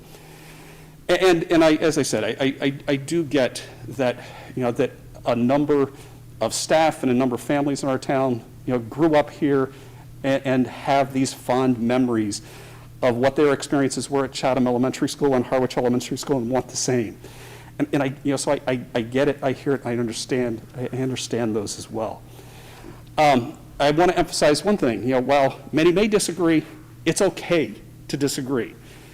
And I'd also encourage people to go and step back while disagreeing and just ask themselves, is what I'm disagreeing about an educational, is it based on education, or is it based on sort of personal or family preferences?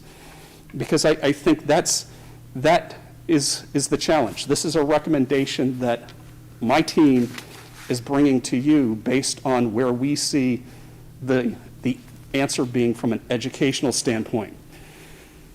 The last thing that I want to emphasize that I think I've become increasingly sensitive to over the past forums that we've had and the Chatham Selectmen Forum is I'm concerned about Nimby issues, the not in my backyard.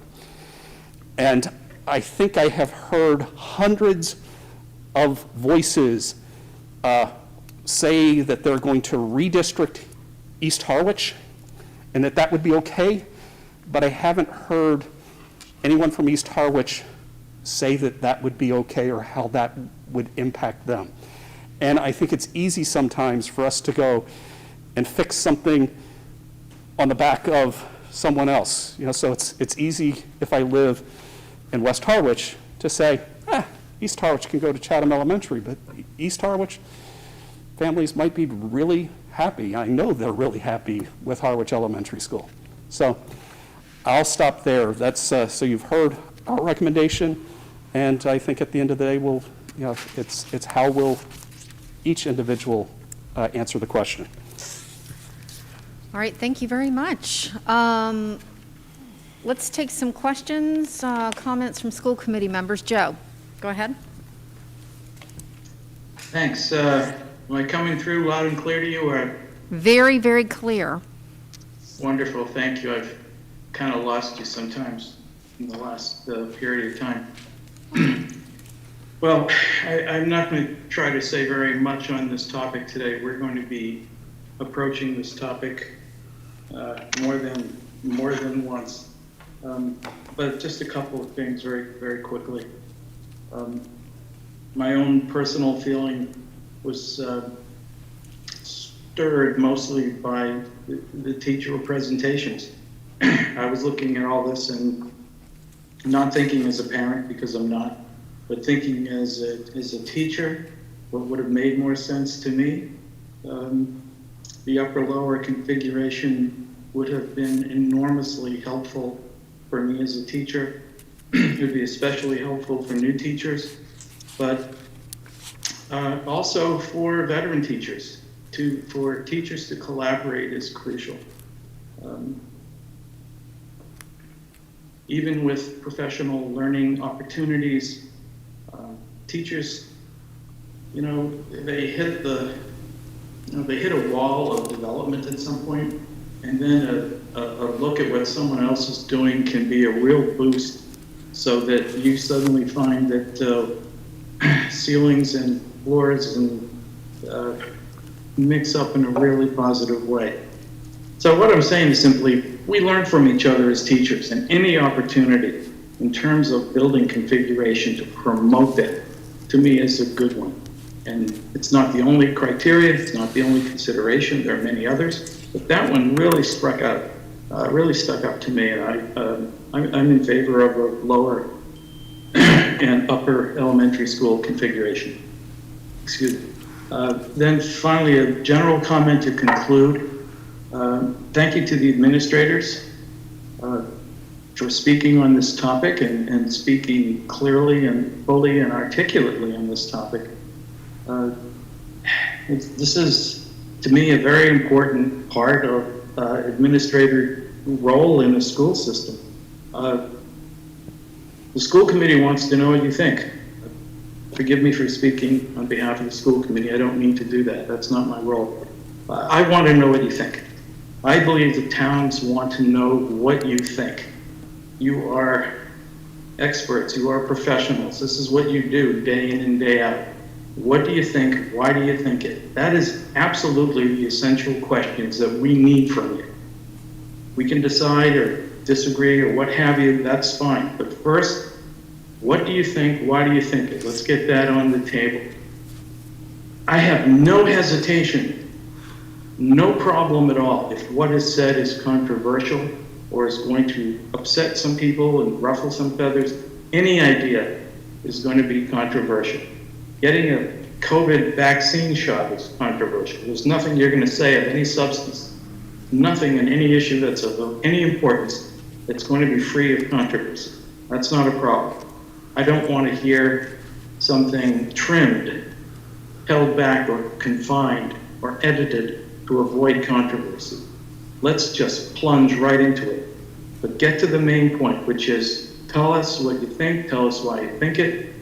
And I think it's been done very well tonight, and I applaud it, and I'm very, very happy to have heard this presentation today. We'll be talking about this for a while to come. Thank you, Joe. Terry. Thanks, Tina. Following up on Joe's comments, some of us, at some levels, have been thinking and talking about this issue for 2 or 3 years. And that knowledge level sometimes allow you to have a peek at maybe what could be. Some of us who have just arrived at the issue a year ago, 6 months ago, just like in our own families, we don't enter a perfect setting. We have 2 brothers, or we have 1, or we have limitations regarding our home or where we can go, so we work with what we have. I too want to thank the leadership team for getting us off the mark. So for a year or more, we have revolved around what could be and what is possible with what we're really living with at the moment. One thing I see as an advantage to this, athletics, they sometimes say, being pressured is a privilege. So for those of us in positions of votes or the administrative team, there is some stress to this, but it's a privilege that we've been invited to. And the one ally I think we do have, and Dr. Carpenter alluded to it, is time. Time is our ally. We have many, many months, many more meetings, and hopefully with this COVID beginning to slowly disappear, we'll have in-person ability to talk with moms and dads and citizens of Harwich and Chatham over the next year and a half. So that's a plus. Time is our ally on this issue. I'll be interested to listen to our forum in another week and see what the mothers and dads who are tuning in have to say on this issue. The clarity it brought to it, all of you folks, I find we can repeat this with videotaping, or what's the most current word, and show to other meetings, because at least it allows people to get a start. So I too have, I too, even though it's been a year or 2 or 3 that we've kicked this option around, I too am becoming more and more clarified about the pluses and minuses of what we just heard. So it'll be worthwhile to continue our meetings with public forums and move towards getting what we could think to be the best decision for the kids and for the teachers. Thanks, guys. Thank you, Terry. Anyone else? Sharon, go ahead.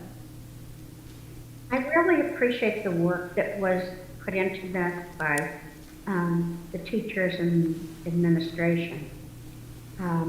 I haven't been looking at the upper and lower very favorably because, you know, as I said at some other meeting about the research showing that longer periods not moving around, having like even through grade 7, even though Scott correctly pointed out that we don't have the luxury for that here.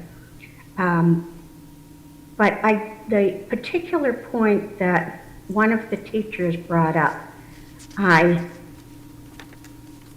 really do appreciate. The point about teachers getting together. Now, teachers are so busy, they do not get together every day to plan. But when you're in the same building together, it is much easier to get together once a week for your scheduled planning time.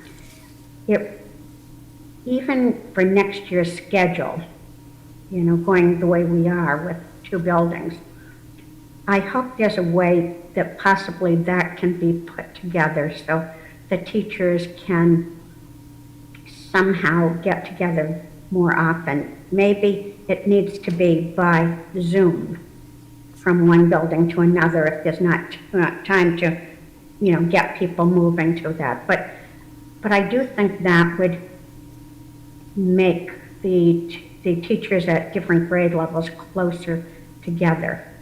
The other thing I just want to say is the impetus, we didn't bring up these points of some of these options because we felt like Chatham and Harwich were not doing a good job. Our Chatham and Harwich schools are doing a very good job. The kids are doing very well. The impetus was the finances. So I don't want to lose track of that, of what we're doing to skew the kids for finances. And I thought Terry's point was excellent, that we don't have to rush things. So I'll be interested in, as we move along, what everyone has to say. Thank you. Thank you, Sharon. Anybody else? Meredith, go ahead. So again, thank you for all your work that you put into this presentation. It's really nice. I think it's exactly what we needed. We've tossed around a couple different ideas of possibilities moving forward, but I think really breaking it down into what are the educational benefits, what are the community benefits, what are the challenges that we're going to face in all the different scenarios. I think that the detail to this presentation is what I appreciate as a school committee member, but also I think that both communities can now kind of take a bite out of what this really is going to look like. I think it's more detail than we've talked about before all together in one presentation. So, and I also think, please don't take offense, Dr. Carpenter or Mr. Smith, but having Mary and Robin be part of this presentation, the parents listen to them, they trust them, they run amazing elementary schools. So I think that bringing their voices into this is very important for our communities. So, thank you. Thank you very much. Joanne? A quick thank you, because I was one of the people that asked for your input. You're the professionals. But what came to me is you started on the busing, and I thought, parents are going to be concerned. My kids aren't going to the same school at the same time. Well, truthfully, if you're in a school district, I guess it's joy. It's just very sentence. And the beauty of it, I say that callously, having had kids, it's just sentence. You have an SEL program that has made us kids strong, and it's made them resilient. They'll be okay. I really believe they'll be okay.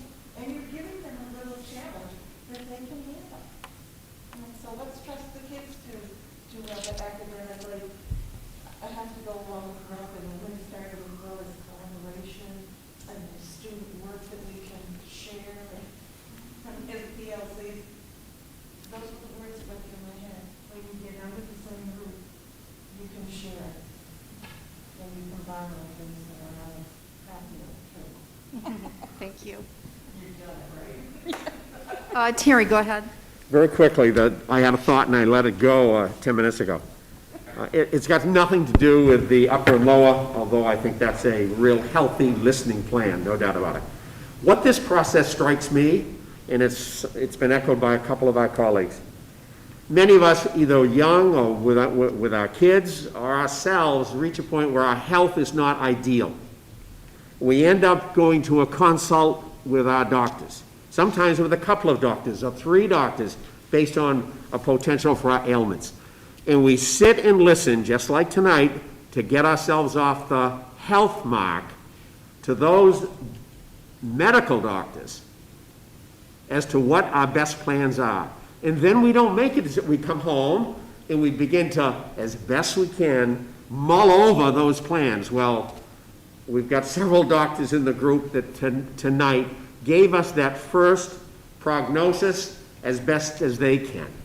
So the community, starting at our next forum and for several more months, can begin to digest that and say, what is the best health for our kids and our staff and our finances to pay for our doctors, and then give us that insight that they have. So I thought it was a great start tonight.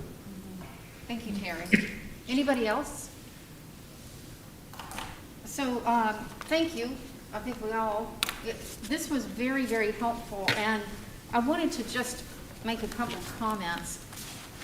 Going back to something Joe said, it is time for an uncomfortable conversation.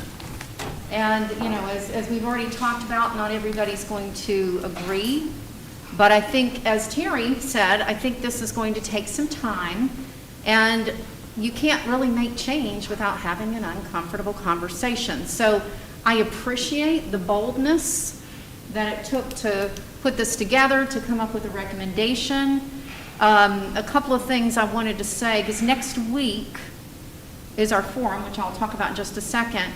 My intention for myself is to really listen. And so I just really wanted to take all this in because I want to be there next week as a listener.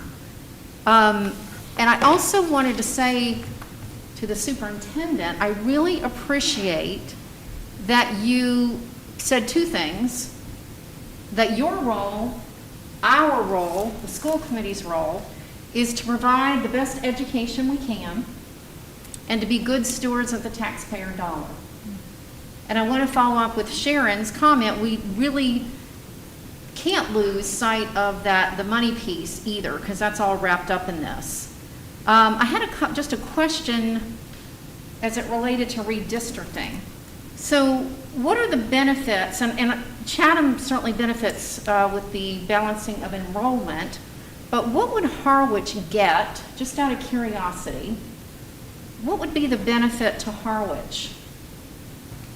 Yeah, in all honesty, I think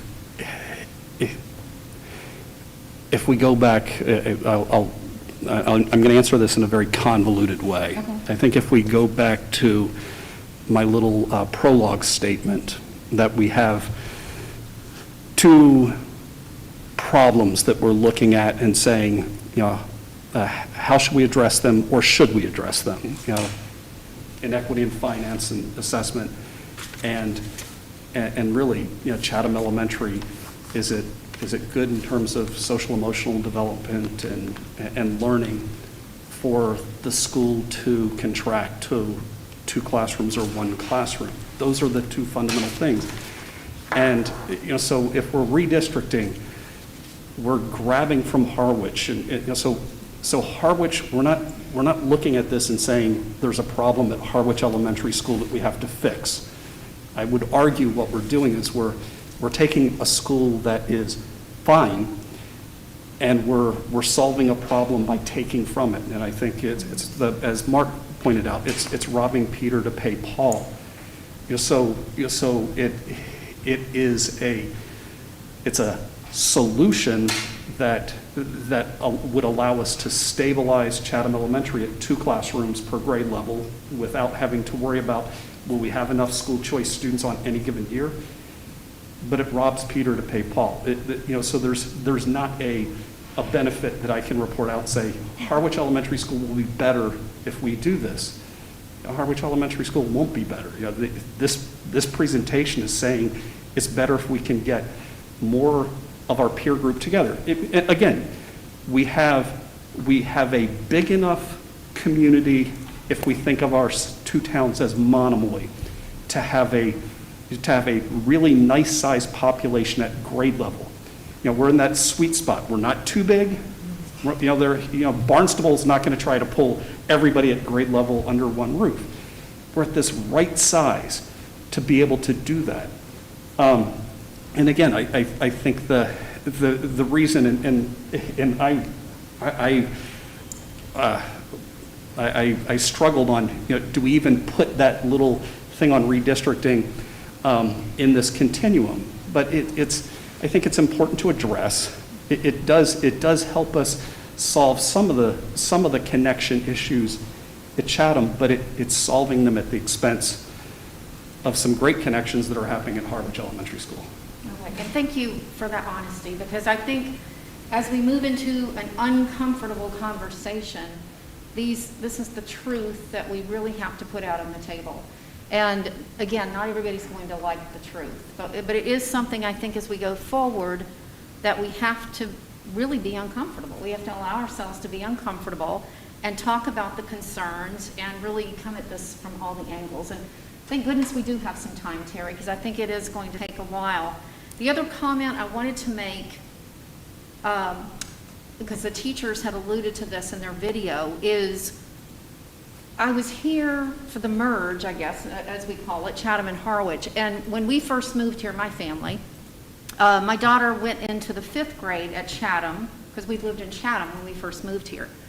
So my daughter went into the 5th grade at Chatham, and my son went into the 8th grade at Chatham. So they had 2 years at Chatham. And then when the merge happened, I can tell you exactly what the teacher said. The Chatham kids were kind of swallowed. It was really hard. And I heard it from my kids, I heard it from their friends, some of the teachers I knew at the time on the Chatham side. So there is a lot of truth as to what was said tonight about that is hard. And I think the earlier that you can make that introduction, I suppose, or whatever, it is easier. And I do remember that first year, my daughter was in 7th grade, so my son was in the 10th grade at the high school. It took a while. The Chatham kids kind of ran around in their little small cluster, and it was Harwich, you know, taking up, I guess, more room, physically, whatever, but it was tough. So I just want to say that I experienced that as a parent, and then, you know, knowing the Chatham families I did at the time. So I think that was important to say. Anything else? Yes. You know, I also want to just share a dad story. So when we moved here, my daughter was in 4th grade, and at Chatham Elementary School, and when I hear families that are very passionate about the wonders of Chatham Elementary School, I'm there. And my daughter, I think her lifelong friend group were in that same class at Chatham Elementary School, and I get it. And I know that Robin and I have also experienced this, where there have been parents at Chatham Elementary School that have had sad farewell conversations with Robin and I because their child, unlike my daughter, didn't find their tribe within that classroom or the 2 classrooms, and we have lost children to other schools and to parochial school or to other towns because their child didn't find what our family was blessed to have. Yeah, thank you. Thank you very much. Any other comments from the school committee?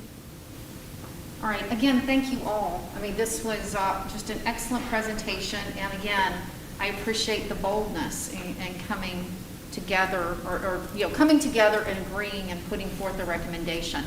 And just want to reiterate for everybody listening this evening and who might watch this later, that this is a recommendation. It is not a decision. We do intend to listen to our community. So I just want to stress that, the door is still open and we will be listening. And with that being said, we'll move into the next item, May 6th, the community forum, the future of our elementary school. So in your packet, school committee members, you have a flyer. And this is next Thursday, May 6th at 6:30. It will be remote, so everything is on Zoom. There is the Zoom link there. So we hope, and everybody listening, we want to hear from Chatham, Harwich, the community, everybody, please. It's extremely important that you come and put your voice on the table. And we will be, I guess, presenting this presentation next week so that everybody has a chance to listen, and then we'll go from there. Any questions about the forum? All right, and I will be moderating next week, so I will be listening as much as possible. All right, so the next item is school choice and how it works. So we're going to get our slides set up. And as we're doing that, I just want to make a quick comment before you start. So school choice, in these conversations about the elementary school situation, we've heard a lot of questions about school choice, and it just became obvious to several of us that we really probably need to talk about this again.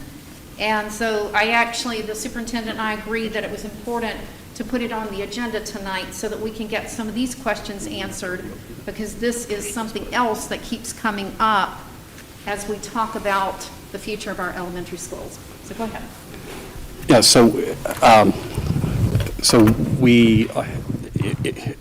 I didn't do a slide presentation all I'm doing is I just asked Leah to pull up the school's website. So if you go to our school website and you go under our district, there is a school choice button that you can click on, or a school choice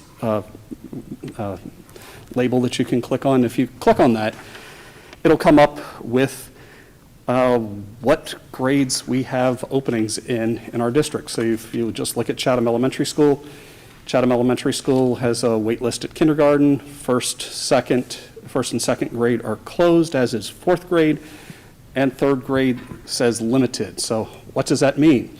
Wait list means that we have hit 18 students, or we anticipate hitting 18 students. With kindergarten, it gets a little funky each year because we have families that sign up by this time of the year, but we also get some that are with kindergarten slow to sign up. So we sort of have an anticipated each year how many families will materialize over the summer at kindergarten. So we have to save space for those kindergartners in that classroom. And if we don't have them materialize over the summer, we go to the wait list that's rank ordered and send out a letter and say, welcome, you can come to Chatham Elementary School. When it says it's limited, that means that we have openings in third grade at Chatham Elementary School, which means that we have less than 18 children in those classrooms. And we have used school choice to go and balance our enrollment out, as the school committee is probably tired of me reminding them of. We have staffed our buildings for class sizes at 18 plus or minus 1 at the elementary level, 19 plus or minus 2 at the middle school and high school level. So if we have room, we'll fill an empty seat. If there's space there, once we hit 18, we close it and the families will get a letter. We also have on this web page, at the bottom of it is the application that families can print out and send to Ms. Tambolio, who lets them know, whether they're on the wait list or whether we have to hold a lottery at the, at the sort of the March timeframe when we're doing the selections. And we also have on this, there is an FAQ that I'll have her pull up, just testing her agility on a trackpad. So there's an FAQ that you can go to that just talks about simple little questions regarding school choice, like, does the district participate in it? Yes, we do. We have to vote on it each year. We get $5,000 tuition from the sending town that is bringing this, that the school choice student resides in. So we have that 18 student threshold in terms of the process. We do have school choice at our elementary schools. Both elementary schools have school choice, as do the middle school and high school. So we go and have, under law, there is a preference, and we've talked about the school choice policy in the last weeks here at the school committee meeting. There's a policy where we have to have preference for siblings. If we have siblings in there, we have the policy, the policy as it is now. We'll have preference for the intra-district families, and beyond that, we have to put together a lottery, and so if we have more applicants than we do seats, we go to the lottery. Just interesting facts. This shouldn't be shockers to anyone. Which of our elementary schools gets the most school choice applicants? Harwich Elementary School. Why Harwich Elementary School? Because Chatham is wrapped geographically by Harwich and the ocean. So for most families, Harwich Elementary School is the most convenient elementary school to get to. So we get more applications at Harwich Elementary School. But we do, if the family says, I want Harwich Elementary School and there isn't room at Harwich Elementary School, we will go and send the family a letter, and there's actually on this FAQ, there's an example of an actual letter that we sent to a family with the family's name whited out, that we do send them a letter saying, sorry, that grade level was filled, but there is an opening at Chatham Elementary School.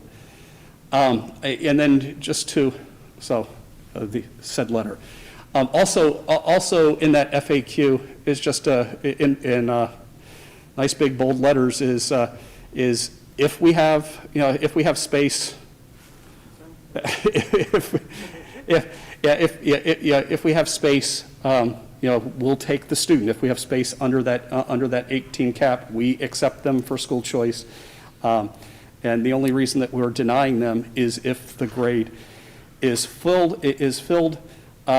There is on this, I believe there is all of the data on how many families since 2016, lower down on this, how many families since 2016 have applied at each school, how many were accepted, how many were waitlisted, and how many ultimately did we have to go and decline with. And then a really important thing that I think kind of gets back to almost the redistricting vibe that we had before. In terms of do other neighboring school districts participate in school choice at the elementary school? Well, Dennis Yarmouth does have intra-district school choice at the elementary level, and I would argue it does at the elementary level because the regional agreement is similar to ours in that the towns mutually, or they split the costs of the elementary school within that regional agreement assessment.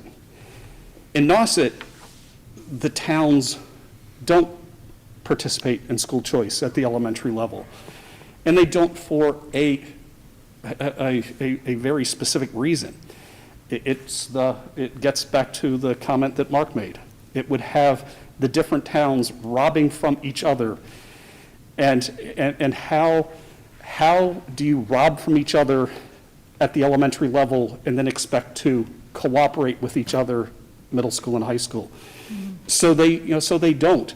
In the Nauset district, if they were to open their doors, if each town was to open its doors at the elementary level to school choice, we could, just knowing the geography here, Orleans is sort of the economic sort of locus of that part of the Cape, where more families would have employment opportunities at Orleans, so they'd be inclined to bring their children to the elementary school near where they work. So you would see Orleans Elementary's numbers likely going up at the expense of Brewster and Eastham and Wellfleet.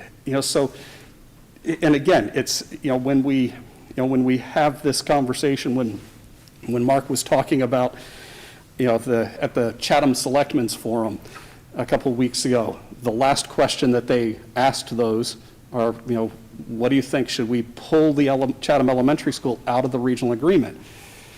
And and I think behind that is, well, if we went back to the way Chatham Elementary School operated, well, Chatham Elementary School, if we remember, there was almost 25% plus of that population came from Harwich.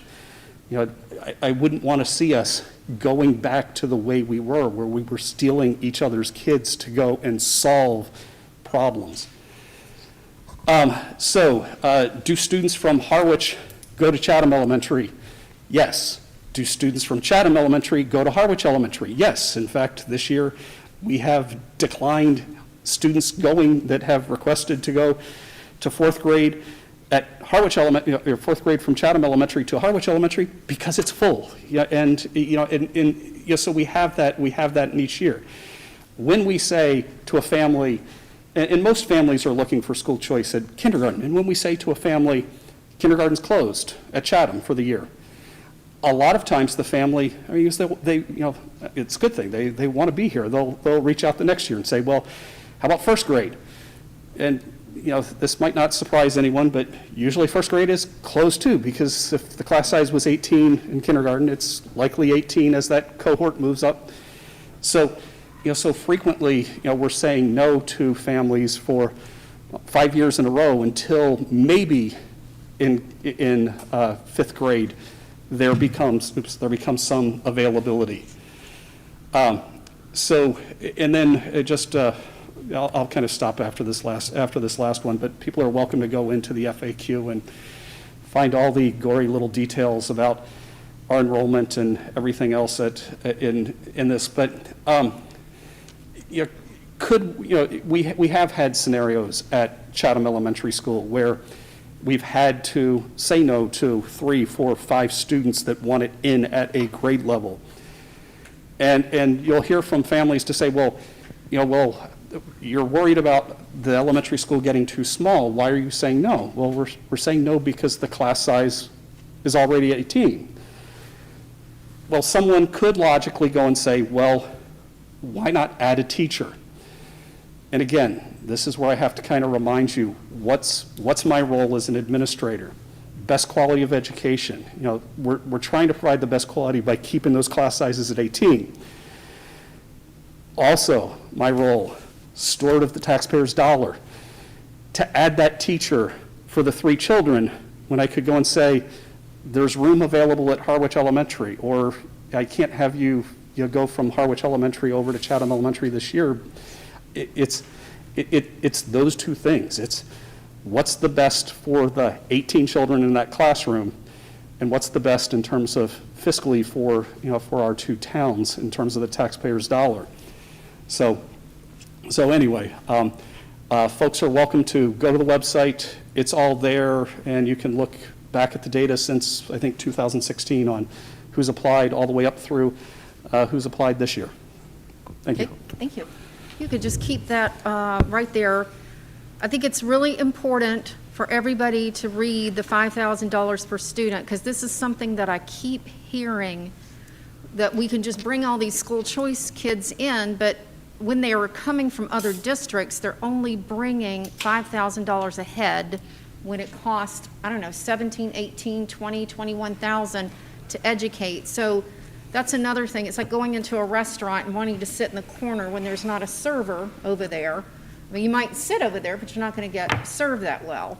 So I just want to make sure anybody listening tonight knows that just bringing in a school choice child does not mean they're coming in with the finances that we need to really educate them. It's a stretch. So we're only getting $5,000. So you can't go and create a whole other classroom of 15 kids at $5,000 a head, is kind of what I'm saying. Well, yeah. Yes, well, go ahead. You can, and I would argue that Chatham Public Schools, prior to becoming Monomoy, did take in enough children at a grade level to fill a classroom. But I think the town of Chatham was also very aware, and I think a motivating factor for them to regionalize is they understood that they were subsidizing for every child beyond free seats in a classroom that they're bringing in. They're subsidizing, I believe that if we go back to when the district came together, they were subsidizing that child by about $11,000 per seat. So if you're bringing in 15 children into a classroom at $11,000 a seat, it adds up really fast. And and that's where some of the windfalls that that Chatham initially saw when regionalization happened came from. But but it's a different strategy, at least under my leadership here at Monomoy, where we have looked at school choice using what I refer to as a free seat model. And when I had a conversation with Carolyn Cragen, the former Harwich superintendent and interim Monomoy superintendent, Carolyn was saying, she had the saying, it's like, Scott, it's better to go and take $5,000 than to have dust accumulate on that desk. And I agree. So 5,000 is better than nothing. It's better than dust. But let's not create a situation where we're having to have the taxpayers pay more because we want to bring in more. Thank you for clarifying that. Although I would sit here and run numbers and wonder if even 15 times 5,000 would even cover a teacher's salary, but that's a whole other conversation. Meredith and then Terry. The first chart that you showed us where it was the wait list and limited closed, is that for the upcoming year? Is that for 2021? That's for this coming school year, yes. Okay. So everyone out there in TV land that's listening, there is room in 3rd grade at Chatham Elementary next year. That's right. All right, thanks. Terry? Just to follow up what Scott said on a separate metaphor, and that is the issue that's being debated, some votes already made, in Nauset, to renovate at $100 million, whatever that figure is for the present Nauset High School.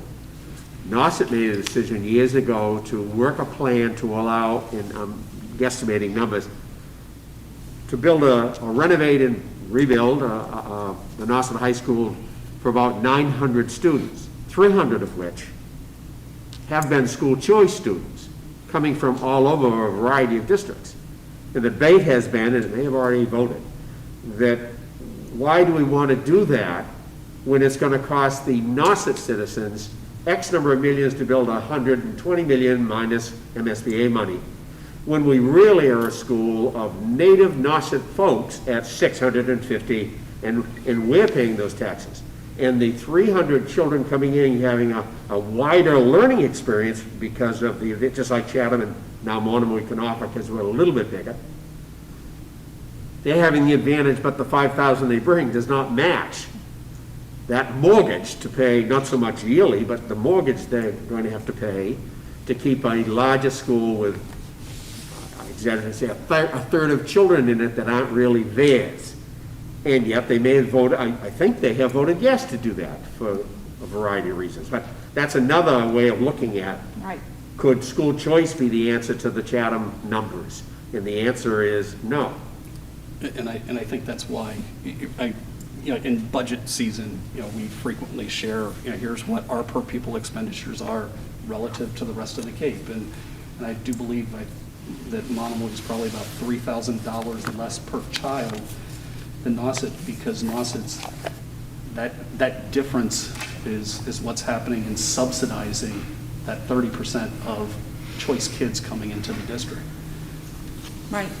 And thank you for that, Terry, because I won't keep going on about this, but, I just want people to think wider, because the $5,000 per head, it just doesn't cover everything. I mean, it really doesn't. You've got maybe special ed needs, you've got, you just have things other than just the teacher. So I just want people to really grasp that $5,000 per child coming through school choice just isn't a long-term solution. Anybody else? Sharon, go ahead. Yes, to that exact same point, you know better than I do, Scott. When a kid goes to a charter school, they do take a much more reasonable amount with them that pays pretty much for their whole education.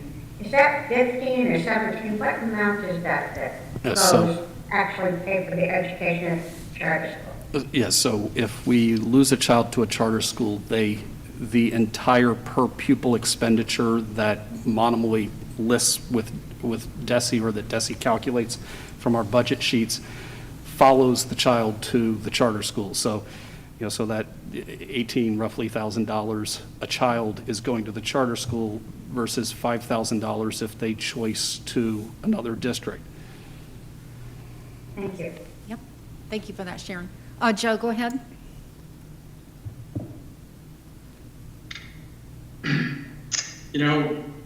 There's going to be, I hope there's going to be, more people from the district attending our forum than are tuning in to us tonight.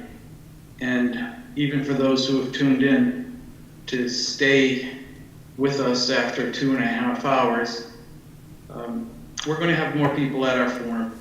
And the kind of things that are being said today, particularly about whether or not district problems can be solved by school choice, that has to be addressed at our forum. And that could be part of an opening remarks or presentation.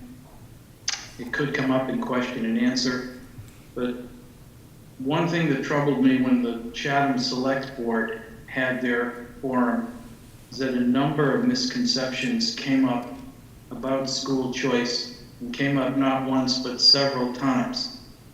Those of us in the school committee who attended that meeting, our superintendent even, it wasn't our meeting. We were quiet, we listened. I think that was appropriate. But the problem is when misconceptions and errors are spoken and school committee members, select board members, etc., listen in silence, they give the impression that the error is true. So our forum should be an opportunity for the chair or the superintendent to address the issues and misunderstandings about school choice rather than let them perpetuate and continue. You figure out the best way to do it, but like it or not, we're going to have to continue to address this point until it's finally clarified and understood. I say that with fingers crossed. Thank you, Joe. And yes, you're absolutely right. It is our forum next week, and we will be able to correct those types of statements or take the questions. So thank you for that. Anybody else? Okay, then we are going to move on to the next item, which is preschool 2021-2022. Thank you, Leah. Again, I'm Mary Oldak, still the very proud principal of Harwich Elementary. And I'll try to make our presentation brief and clear in respect for your time. The Monomoy Regional Integrated Preschool has been, in this past school year, housed at Harwich Elementary, and we're going to just dial things back and tell you that story of how that came to be, and also just take you back to really what is special education preschool 101 and why do we need to have it. Next slide, please.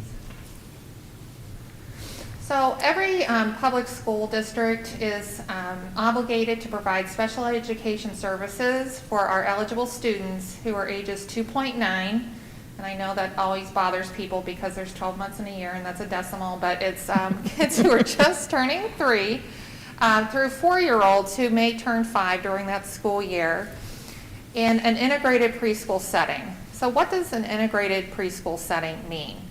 It means that our special education preschool students are integrated with typical peers in a certain ratio in our classrooms. So we have a requirement that we have at least one peer model or a typical peer. Some of us do not care for that lingo because all children are unique and have their special characteristics, so we prefer to call them community friends.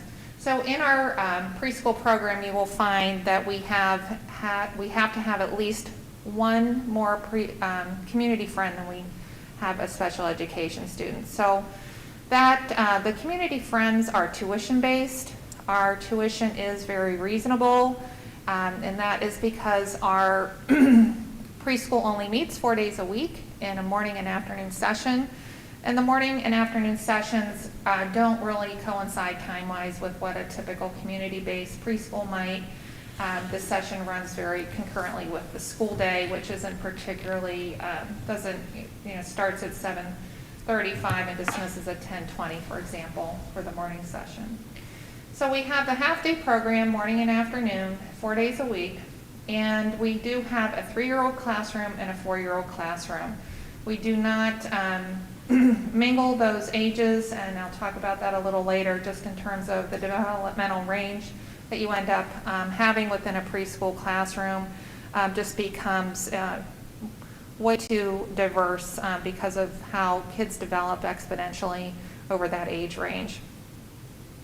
And so we talk about this being the N+1 model, where we take the number of special education students receiving services, and we need to have community friends or typical peers who balance that out plus one. We have to have a 51 to 49% ratio. So preschool this year looked quite different in Monomoy due to COVID. Now, prior to COVID, we were looking at the potential of only having one morning session at Chatham Elementary for preschool, or regionalizing it at Harwich Elementary. And as we got deeper into COVID, that decision was pretty much made for us. But early on, prior to COVID, we were looking at Harwich having 17 resident special education students and Chatham having 7 special education students. So when we look at Chatham having 7 special education students, add the 1, that equals 8. 7 plus 8 is 15. We were going to have only one morning session in Chatham last year, or we were looking at regionalizing the preschool at Harwich Elementary.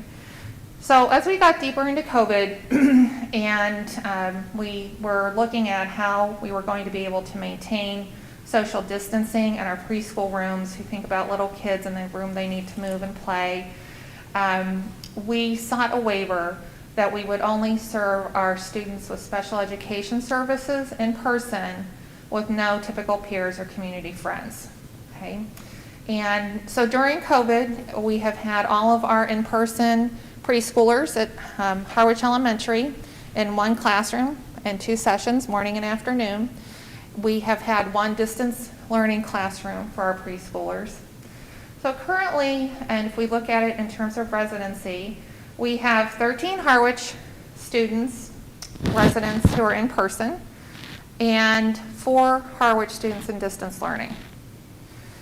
For our Chatham residents, we have 6 Chatham students who are in person and 2 who are in distance learning. So our distance learning class is at 6, and that runs, it doesn't really run on an AM/PM session because it's more scheduled around service providers and servicing the children, versus we have 19 students in our together total in our AM and PM session at Harwich Elementary. So this is, I just wanted to give you a look at what this actually looks like. So the picture on the left is, that's Erin Cronin, our preschool teacher in person at Harwich Elementary. And you'll see that the kids are seated, socially distant, and they are at their own table, and the other second chair you see might be for a teaching assistant to come alongside and help, or a speech and language, or occupational therapy or physical therapist to sit with the child. But you can just see, just in terms of square footage and floor space, why we had to seek that waiver.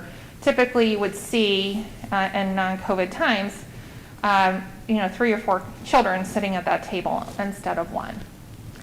And the picture on the right is just a picture of our one of our assistants, Melissa O'Leary, walking with the students. So you can barely see it, but that's called a walking rope they're holding on to there, where they're holding on to shapes that are socially distant, and just maintaining social distance and learning how to walk in a line, which is something we need to learn how to do in preschool.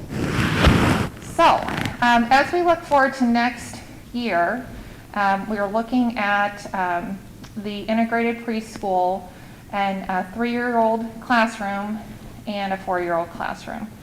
So the way that our 3-year-old classroom students enter into the program is as students who are receiving early intervention services in the community start to turn that 2.9 or get close to it, turning 3, they're evaluated, and we determine whether or not they're found eligible for special education services. And so we kind of have almost a rolling enrollment in the 3-year-old room because of how the children are turning 3 and how just what that pipeline, if you will, looks like coming in from intervention. So we're projecting that our enrollment in total, including special education students and typical peers, community friends, will be around 25 by the spring of 2022. For this 3-year-old classroom, or if we were to be at Chatham Elementary, currently there's only one potential student who's a Chatham resident coming in from early intervention. In our 4-year-old classroom, we are looking at a total of enrollment, again, around 25, and with 3 of those being special education students who are Chatham residents. So if we were to have a preschool program at Chatham Elementary, we would only have the 3-year-old session would only have three children. So if you follow the N+1 model, you have one student who's a special education student plus 1, which is plus 2 community friends for a total of 3.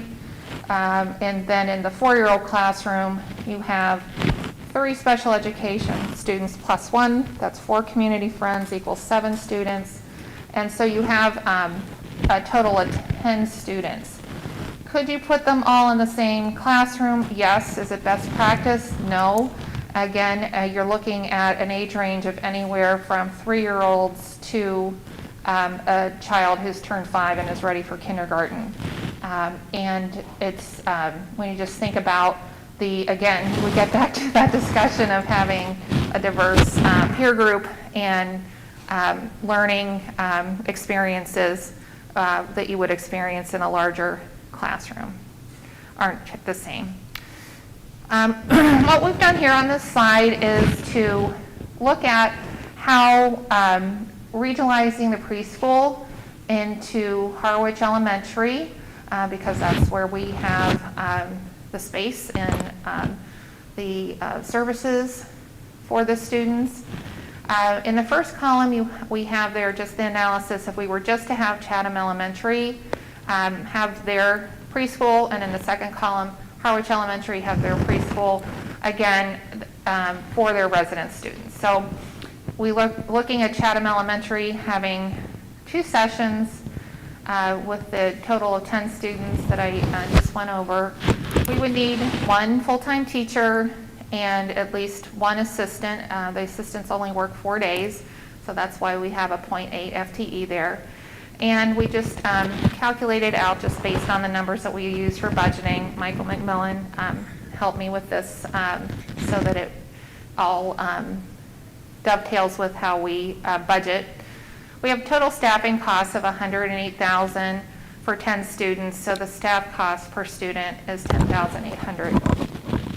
If we look at having the Harwich Elementary School, in the middle column there, we have 4 sessions. Again, that's 2 classrooms, a 3-year-old and a 4-year-old classroom, AM and PM. We have 20 special education students plus our typical peers. That's more than N+1. It's 24, not 21, because we have 2 classrooms and 2 sessions. For a total of 44 students, and if we just extend our thinking about the staffing costs, we have 2 teachers, a 3-year-old and a 4-year-old teacher, and 4 aides, 2 in each room because of the class size. So that brings our total staffing cost to $280,000, and we divide that by the number of students, 44, and we have a staff cost per student of $6,364. So if we look at the staff cost per student and what is, as Superintendent Carpenter started off this evening saying, our job as administrators is to provide the best education while being good stewards for the taxpayers' dollar. And if we look in the final column, which is the MRSD preschool, you can quickly see that if we accommodate the Chatham resident special education students together with the Harwich resident special education students and their community friends, we have a total number of students of 52. We do not have to increase our staffing. We can accommodate that with the staffing that we currently have. Again, I would like to just point out that sometimes we do have students that require one-on-ones. I did not figure that into this because that is variable depending upon the student in the year. So our staffing cost doesn't change if we bring in the Chatham resident students at all because our staffing stays relatively the same. So our staff cost per student actually drops to $5,385. So when we talk about how much it costs to educate a student and the $11,000 some odd dollars that we talk about that we budget for our students in Monomoy, we include all sorts of other overhead costs, materials, transportation, and what we've done here is just look at the staff cost per student because of the fact that the nominal cost of having a classroom at Chatham Elementary for the preschool really is not very impactful because the classroom's there anyway. I talked with Michael about this and we agreed to just show this as a staff cost per student because we would still have to provide the materials and overhead for these kids at Harwich Elementary as well. One big difference, however, is the related service providers. Those are our speech and language therapists, our occupational therapists, our physical therapists. Their scheduling can be quite complicated, and some of them do travel between schools. So we may very well be in the situation of having to have those specialists go between schools, and the inefficiencies of that are pretty significant because just the loss of travel time from Harwich Elementary to Chatham Elementary is about 20 minutes going back and forth. And so for they're all under one roof, same theme again, that we're much more efficient with how we service our students with high quality education and this special education services that they need as well. So, bottom line, we're looking at if we keep special education integrated preschool at Chatham Elementary, we're looking at a staff cost per student of over $10,000 versus if we bring those special education students, those 4 students, into a regional preschool, which would be housed at Harwich Elementary, that staff cost per student drops down to just a little more than $5,000 with the same, high quality education and high quality special education, and with a far greater diverse experience in terms of peers, which is, again, a similar theme to what we've been talking about with the elementary model.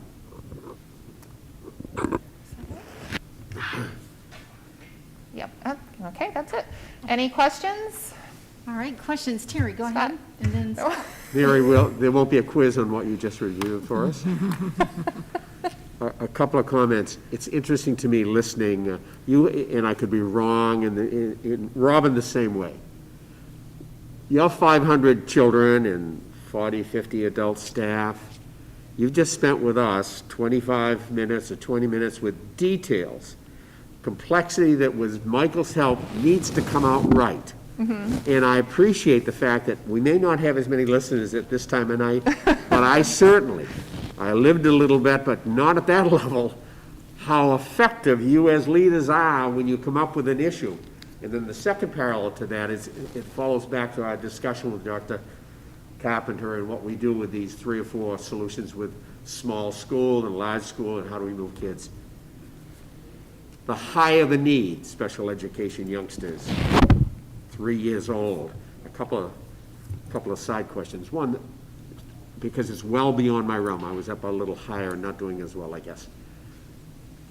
Pandemic causes some kids at 3-year-old level to qualify. They've had the tests and screening. They have a need. And they would be involved in distant learning. Like one youngster would be, I meant that to be at home. Is that what it means? So if a child, say during all of our students, whether special education or regular education, all families were provided with the option of choosing the distance learning model or choosing the in-person model. So the 6 children that Jen McGilvin has in distance learning, those families chose that option for their Well, that's an children. insight to me.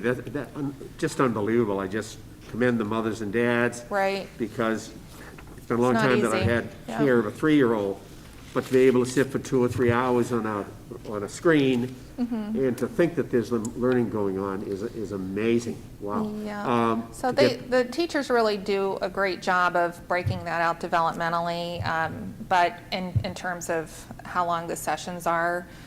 But certainly the younger the student, the more involvement is needed on behalf of the parents. We see that in kindergarten and first grade when we started getting phone calls in the fall from in-person distance learning families wanting to move back into in-person. It really was from our KN1 families who were just surprised by how much involvement it required during their day when they're maybe working at home. My final comment is a parallel with what we discussed earlier about the options that our community is facing with the Chatham and Howard Elementary. Mm-hmm. It appears to me that the higher the crisis, needs of special education learning kids, Yep.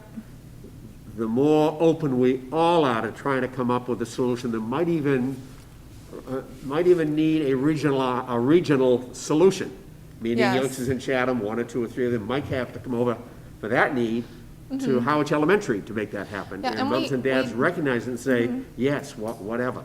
So as we open our eyes to the next several months of looking into the other issue with all the other kids, that's a nice attitude to have, to say, change may in fact have to involve all of us, not just one Yep. And we segment. have So- had that happen where students with autism have come from Chatham to Harwich Elementary's autism program, and a student from Harwich Elementary going to Chatham to receive more intensive services. So we have done that in the past. Next to last comment, and I think Meredith said it, I want to echo it, it's baseball analogy. You and Robin have been tonight, you've added third in cleanup in baseball parlance. And I thank you for this preparation with Mark and Scott, because I think it Thank was you. a great way to. Our launch pleasure. this. I echo that. Thank you. Scott? Hey, Mark, I believe what Terry just said is that we've been upstaged. Mike, we need to come up with better diagrams or something in these budget presentations now. Well, Michael, I couldn't have done it without Michael. I think what Mary has just presented is a microcosm of the former discussion, okay? And again, you know, I heard loud and clear at the Chatham Selectmen's Forum, like, you know, we want the preschool back at Chatham Elementary School. And now you have to put yourself in my shoes and my role. It's like highest quality education I possibly can, steward of the taxpayer's dollar. The highest quality program I can do for the population that we have at Chatham is to have them with this program at Harwich. It's the Harwich, there's capacity there to have them have a more robust peer group, to have the teachers all there, to have the specialists all there. And another thing that I think Mary skipped over on the slide that's extremely important is that if we ran the program at Chatham Elementary School, Mary said that we would have 10 families, is it 4 students receiving the services and 6 peer models, given the M+1. But we already have had more Chatham families have signed up to be the typical peer community partners. So we're actually serving 14 Chatham families next year at Harwich Elementary School in this regional integrated approach. Yes. For half the cost. And I know that Meredith may say, well, Scott, why don't we put the preschool over at Chatham Elementary School? And then I could imagine that Terry saying, hey, let's remember how that's going to get funded, that our regional agreement has us based on enrollment, and we would end up spending, at least we have to just focus on the classroom staffing, we'd be spending an additional $108,000 to provide something less potentially, and at the end of the day, the way the regional agreement's written, it's the Harwich taxpayers are going to be paying 75% of that additional cost, and the Chatham taxpayers 25% of that additional cost. So it's that role that I and we administrators and the school committee as a whole find ourselves in on what's the best programming we can put together, educational program, while being mindful of the taxpayer's dollar. Absolutely, and I don't think we can stress that enough, that we do have two jobs. Educate our kids in the best way we can and be good stewards of the taxpayers' money, and that is our job. Sharon, I did see your hand up. Did you have a comment or a question? Yes. I have two questions. One is for the, I guess what I'm hearing is it's only for children from Chatham that are involved with the special needs part of that, which is what the program's for.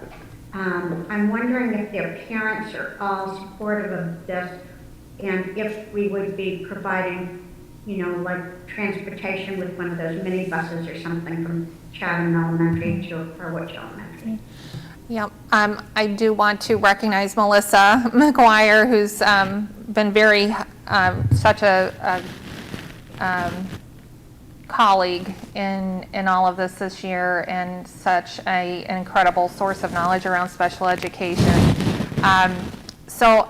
Sharon, I would just say that 3 of those kids who are in the 4-year-old program are already coming to Harwich Elementary. I apologize, I can't tell you if any of them are in the distance learning classroom, but we certainly do provide transportation, regardless of what, if the child's coming from Chatham to Harwich or Harwich to Chatham, or within our towns.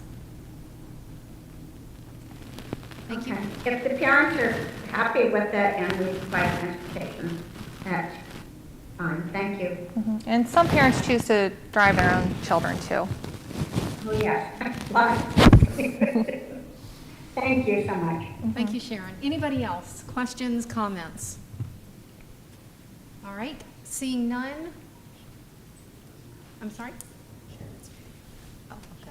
All right, seeing none, we're going to move on. And Sharon, when you have an opportunity, if you can come back on camera, because we lost your video all of a sudden. Oh, really? There you are. Yay. Okay, good. Thank you. All right, so moving on. Thank you, Principal Oldak. That was enlightening, and thank you very much. Thank you. So next up is Business Manager Michael McMillan to tell us about the introduction to ESSER. All right. Good evening, everybody. Hey, thank you very much for the time. Michael McMillan, School Business Manager. Hey, it's been a long meeting, so I will try and keep this short. Hey, I'm not going to try and impress you like the prior presenters using, children or videos. I'm going to rely on cold, hard cash. Yeah, there we go. So this first slide is, so let me just take a step back. We wanted to provide this overview of the funds we've received from state and federal government to help us with COVID. And we wanted to give you this presentation, this overview, because of the significant amount of money that we're expecting to receive or have received and will receive over the next couple of years, and the impact that we hope that these funds will have on the district. So this first slide, which was in your pack, is the funds that we really already received and mostly spent or have plans for through to the end of this year.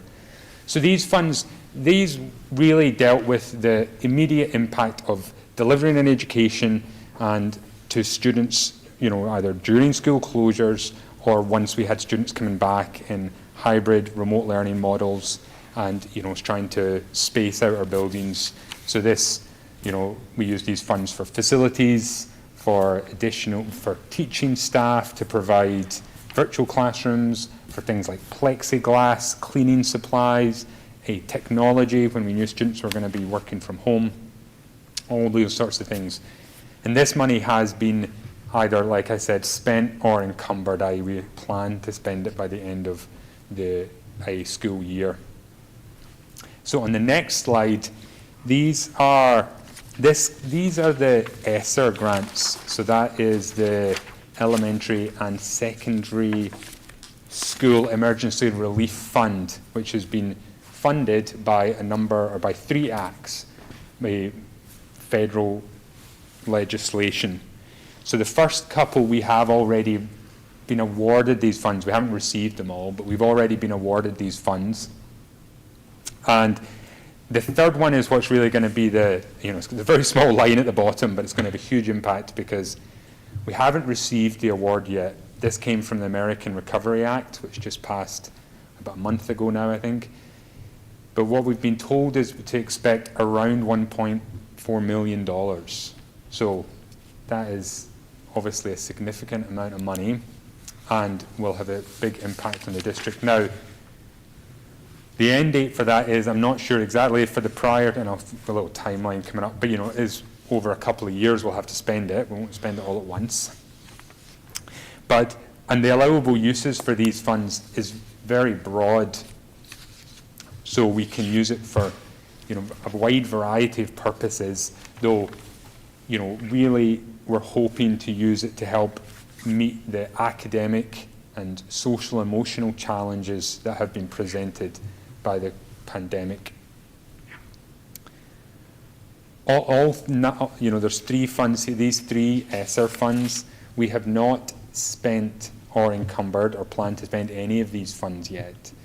But the district leadership team has started discussions on how best to prioritize these funds to have the biggest impact on our students. We're also wanting to ensure that we spend money in a way that is, has a big impact, but is also sustainable. So we don't, for example, we go out and hire, use these funds to hire a bunch of teachers, but then what happens once the money's gone? So we want to make sure that we're doing this in a really thoughtful way so there's a big impact, not just for the years that we have the funds, but going through into future years. So as I say, so in total, these ESSER grants could be as much as $2.2 million. We don't know for sure yet, or things like when it has to be used by, or exactly what it can be used on, although we suspect it's going to follow a similar pattern to the prior 2 grants. There may be some more restrictions in this last load of funding, that it has to be slightly more focused, or there might be carves out where they say you have to spend a certain amount of money on academic loss. But even that is such a broad topic, or a certain amount has to go in social emotional learning.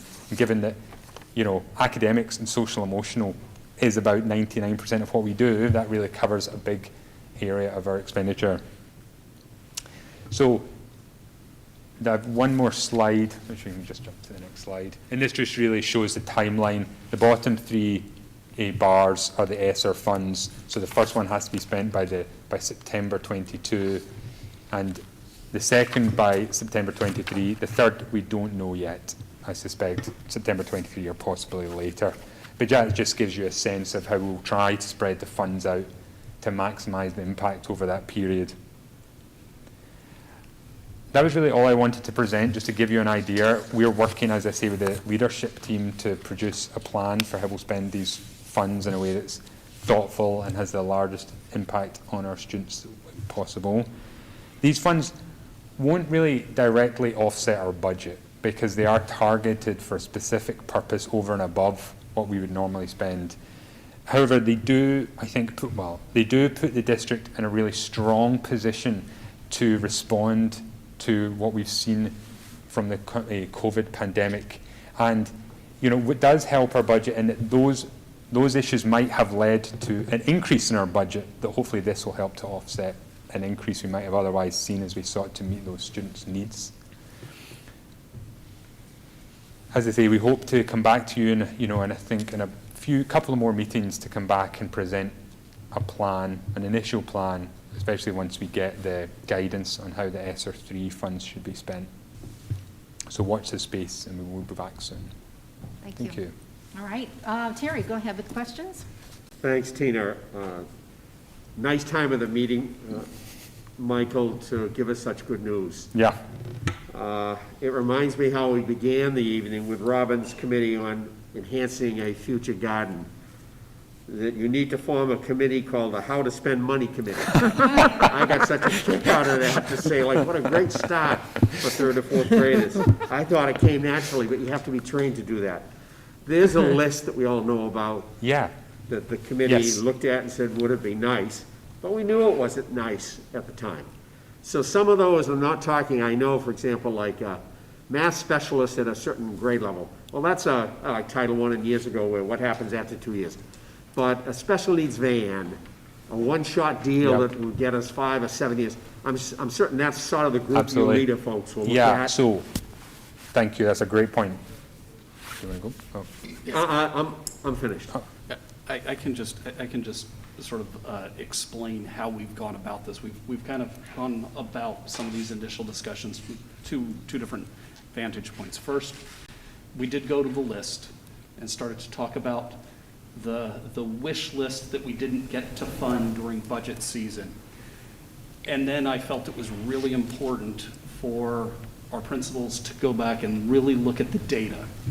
And I asked Mary at the last meeting to go look at the map data and show our group the map data on how our children have fared and what the losses are. Because we have been trying to make sure that we have 1 year's growth in 1 year. And here we're in a situation where, we know things that were derailed at the end of last year, and that there's been some distance learning going on, and sometimes there's quarantining and classrooms have to go remote for a couple of weeks, and it's been less than ideal this year. And we can see, we have data, and it shows, I think, what you could conceptually expect. And I think you were kind of, maybe it was kind of dawning on you, what does distance learning preschool look like? And and what you're finding, what I think Mary can kind of show in her data and see in her data is, the younger the kids, the bigger the challenge. This has been more challenging for our younger kids, and math has been more challenging than English. So we have areas that we know we can focus in on, and I want to make sure that that we're using these funds to go and close the gaps that we see there as effectively as possible. And this is where Mr. Smith is like, what's the problem we want to fix? And it's like, is the solution that we're looking at going to fix that problem? And I think that's the right way to go and push on this issue. And I'm very thankful when we look at the data and say, well, the losses were there was a loss here at Monomoy, but it was marginal, and I'm kind of mortified as an educator to kind of sort of project what did it look like out there elsewhere. When in the budget statement that I sent to both towns for the warrant, the first paragraph, I very explicitly state that we should be really proud of this district. It's like we have been in person, full day, full week, ever since the beginning of this school year in September. And here we are, as I'm writing this, when the commissioner and the state is now saying, schools, you must go back in person. And I'm like, well, our kids have had that benefit. And I'd hate to imagine, I'm sure there's huge gaps. So, so we have gaps. I want to make sure we close them. And I also think we're in a lot better shape than a lot of districts out there. And that is so very true. And Sharon, before I call on you, I have attended, as everybody knows, a lot of Massachusetts Association of School Committee meetings, and have really educated myself as much as I can on the ESSER grants. And you're exactly right. It's kind of the one shot. We were told, the one shot, the one-time funding, because it is a grant. It has an ending, so you're not going to apply it towards something that's going to continue. So I commend you. I commend you on the process that you're going through to apply that money. And I will say, because I am going to so many meetings, you're exactly right. I think 90% of the Commonwealth is just now getting back to school. So, I mean, we're very unique in the fact that we have been in school since September 14th. So that, I just want to commend everybody for that, because it's amazing to me to go to those meetings and people are just now talking about going back to school in person. Sharon, go ahead. Yes, Tina, I think that you and Scott I think you're particularly right that Monomoy is ahead of the curve on this, but I don't think that we're affected minimally at all. I've talked to a lot of child therapists around the Cape and all over the state. And yes, we are better off than the schools that have been out. But the devastation that's happened, even right here, I mean, teachers are aware that the kids are, you know, you've got some kids that were on honors or high honors, and they're not making any of that now. And that's just the academics, but there's far more than that. I mean, it's very likely to take 5 years for our kids to get back on footing, to be independent, and I mean, they've turned in papers like months after they're due, and I mean, this isn't to, you know, this isn't a criticism of them. The depression now is normal. It was 10% or 5%, and now it's really, really normal. And so I'm not trying to be upsetting people. I'm just saying this money is the best news I've heard, because I think there are going to be lots of kids that are going to need coaches to have any idea how to get back organizing themselves to do things in timely fashions like we would like. Families have done, even though teenagers normally do spend a lot of time in their bedrooms, people in their homes, and this isn't every home, but this is lots and lots of homes, are not connecting. They're just not connecting. The parents are walking around depressed. The kids are staying in their bed and sleeping and waking up at all different hours. It's just, I don't want to overstate, but I don't want to understate what we're facing here. So this money is fabulous, and I just hope that we can really invest this in our kids to provide them the supports they need to get back on track. I can just say, Sharon, that, you know, having sat in on our administrative leadership team when we were discussing about how best to use these funds, I think we recognised what a good position the district is in, but we're definitely not resting on our laurels. I think exactly the points you were making, Sharon, came up in that discussion about what the map data showed about academic achievement and where it was lagging and where we'd like to target it, but also social and emotionally, particularly in that discussion. It came up particularly at the high school, but I'm sure it's throughout the district, and how we tackle it is definitely forefront of our minds as we look to how to spend these funds. Yeah. Thank you, Michael. Thank you. Yeah, and thank you, Sharon, for bringing that up. Absolutely. I remember that from last year, you know, some of the challenges that kids were having. But I do want to kind of wrap up on a positive note that it was so refreshing tonight to walk in and see kids. Yeah. And, I mean, we haven't seen that in, what, a year and a half? So we had kids this evening and people in the room, and that was, so we are ahead of the curve, and I just want to close with that because, again, I'm on all these meetings across with the school committees across the Commonwealth. People are just now getting back in the doors. So I just want to close on a good note. Thank you. That's it. Thank you very much. All right. So moving on to the next item, school committee student representation. And this actually ties back into our school committee goals that we set back in October. Number 3, explore the expansion of student voice within the Monomoy Regional School District. We have a couple of items on here. And before I complete my term as chair, it's real important for me to make sure that we get through our goals. And so, Sharon, I know that you had done a little bit of research, and you were going to give us a report on what you have discovered about the student voice. So I'll turn it over to you. So this is something that we've been interested in for many years, but there's been so many things that have taken precedence. And so I've talked with a bunch of people on various school committees, but the most interesting thing, without taking a lot of time, that I came up with was that I wasn't aware, and come to find out there are many other school committees that are not aware, that there is a law, that there's a Mass General law that states what our advisory committee is supposed to be. And so this was sent to me by MASC.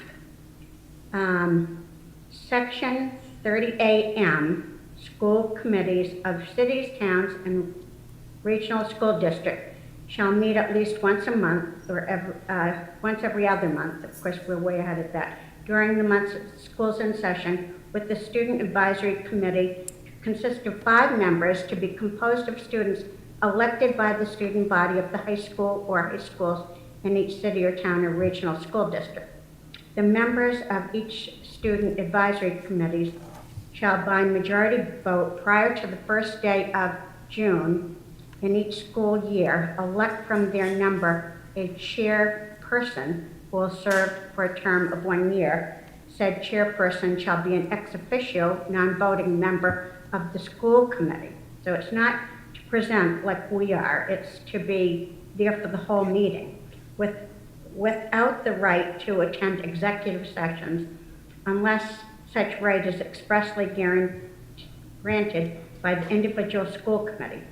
Said chair shall be subject to all school committee rules and regulations and shall serve without compensation. The school committee may designate a student outreach coordinator for the purpose of ensuring the establishment of a student advisory committee and regularly informing the advisory committee of the school committee's agenda. So that was an eye-opener to me, truthfully. So I think that we've got, we might do this in policy because Melissa's working with our policy group to try to put Mass General laws in. So that's already done. And then, you know, to kind of go from there. Okay, thank you. So, Thank you. And so Sharon, I believe, if I'm understanding you correctly, that you want to make a recommendation that we take this to policy to review a little more. Is that what I'm hearing? Yes, because it needs to go to policy. Okay, because if everybody, I know you don't have your goals in front of you, but one of the things that was an action step for us is to explore this law that Sharon is referring to. And I know that I spoke to the chair of the Dennis Yarmouth School Committee. They have student representation. So Sharon and I have been in touch with different people to see how they're doing it. So unless there is opposition, Sharon is recommending that we take this into policy to do a little bit more work and perhaps come back in the next couple of months before I step down as chair to have a bigger conversation. So unless anybody's opposed, I think that's what we would like to propose. I don't see any opposition. Sounds good. Okay, all right. So we're going to move that to policy. Okay, thank you. All right, thank you very much, Sharon. I appreciate it. All right, moving into the next item, which is subcommittee reports. Superintendent. Oh, I'm sorry, not superintendent. Superintendent evaluation update. Sorry. Joe, as the co-chair or the chair of the Superintendent Evaluation Committee, go ahead. May I suggest, as we're approaching 10 o'clock, that since there are notes in your packet already, that we hold off on a report. At this point, 5 minutes even seems like 5 minutes too long. We still have items to vote on, of course. And maybe I just limit it for the time being to any questions that people have about the notes, and the committee members who are Terry Russell, Joanne Sheehan, Sharon Stout, and myself might answer questions, but a report, maybe we can put that to a future meeting. Okay. Anybody? Terry, go ahead. Question, Joe, nothing to do with the updated notes. it may be my computer and my notation. Before I came to the meeting earlier this late afternoon, early evening, I thought I had a message saying the subcommittee on superintendent evaluation had a meeting at 1 o'clock tomorrow, Friday, in addition to the one next week on the 5th. I have no notes on this tomorrow. No meeting tomorrow. Okay, thank you. I mean, unless you're making a motion to have one. No, I was making an excuse why I would not be able to go. That's what I was leading to. Yeah, according to the notes, the next meeting of the evaluation subcommittee is on May 5th at 4 o'clock. That's right. All right. Any questions? And they did put some notes in our packet. Does anybody have any questions for the subcommittee at this point? All right, seeing none, so we will put you on a future agenda for a report. Sound good? Great, thank you. All right, thank you. Thank you, yes. Wonderful. All right, now moving into the next items, the superintendent's report. All right, recognitions. First of all, I would like to thank the Chatham Women's Club for their recent $300 grant to support the Save a Life Tour, which will be held at Monomoy Regional High School in collaboration with Harwich Youth Services. We'd also like to thank the Mass Hire Cape and Islands Workforce Board for their check in the amount of $2,000 for the Monomoy Regional High School Innovation Pathways Program. And then I would like to commend Dr. Millen for her community forum last night and really appreciate John Mehta for his participation and guidance in the deep learning community read and forum. And I don't know, Robin, if you want to come up and acknowledge the panel, but I thought it was really well done and very informative. Hi again, I'm Robin Millen, principal at Chatham Elementary School. Yes, I do want to thank the panel. Last night, Dr. Jalmata was with our community. I know I saw lots of names on the slideshow and on my screen, and it's 10 o'clock, so bear with me.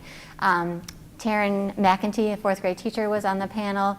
David Marr, who is our cluster partner for South Coast Educational, a special educator in the high school, was on our panel. Mr. Mark Smith was on our panel. Ms. Joy Jordan was on our panel. And actually, Ms. Como Busain, who is the senior associate commissioner for the Department of Education, she's in charge of the Kaleidoscope Deep Learning Collective Partnership, and she's also the leader of the Innovative Assessment Team at DESE. So the 5 or 6 of us were on the panel. Dr. Mehta spoke for about 30 minutes. Kind of gave an overview of the deeper learning, and all the people who participated were able to put in questions and comments, and we had a really nice community discussion. That is secondary to also the book clubs that went on. Prior to this event, we had about 30 community members engaged in the book discussions, and I want to thank Brooks Public Library and also Eldridge Public Library for hosting those with us. And then we had 30 there and 45 last night. So I said last night, when I talk to one person, not at this time of night, but usually that means 10 people hear what you say.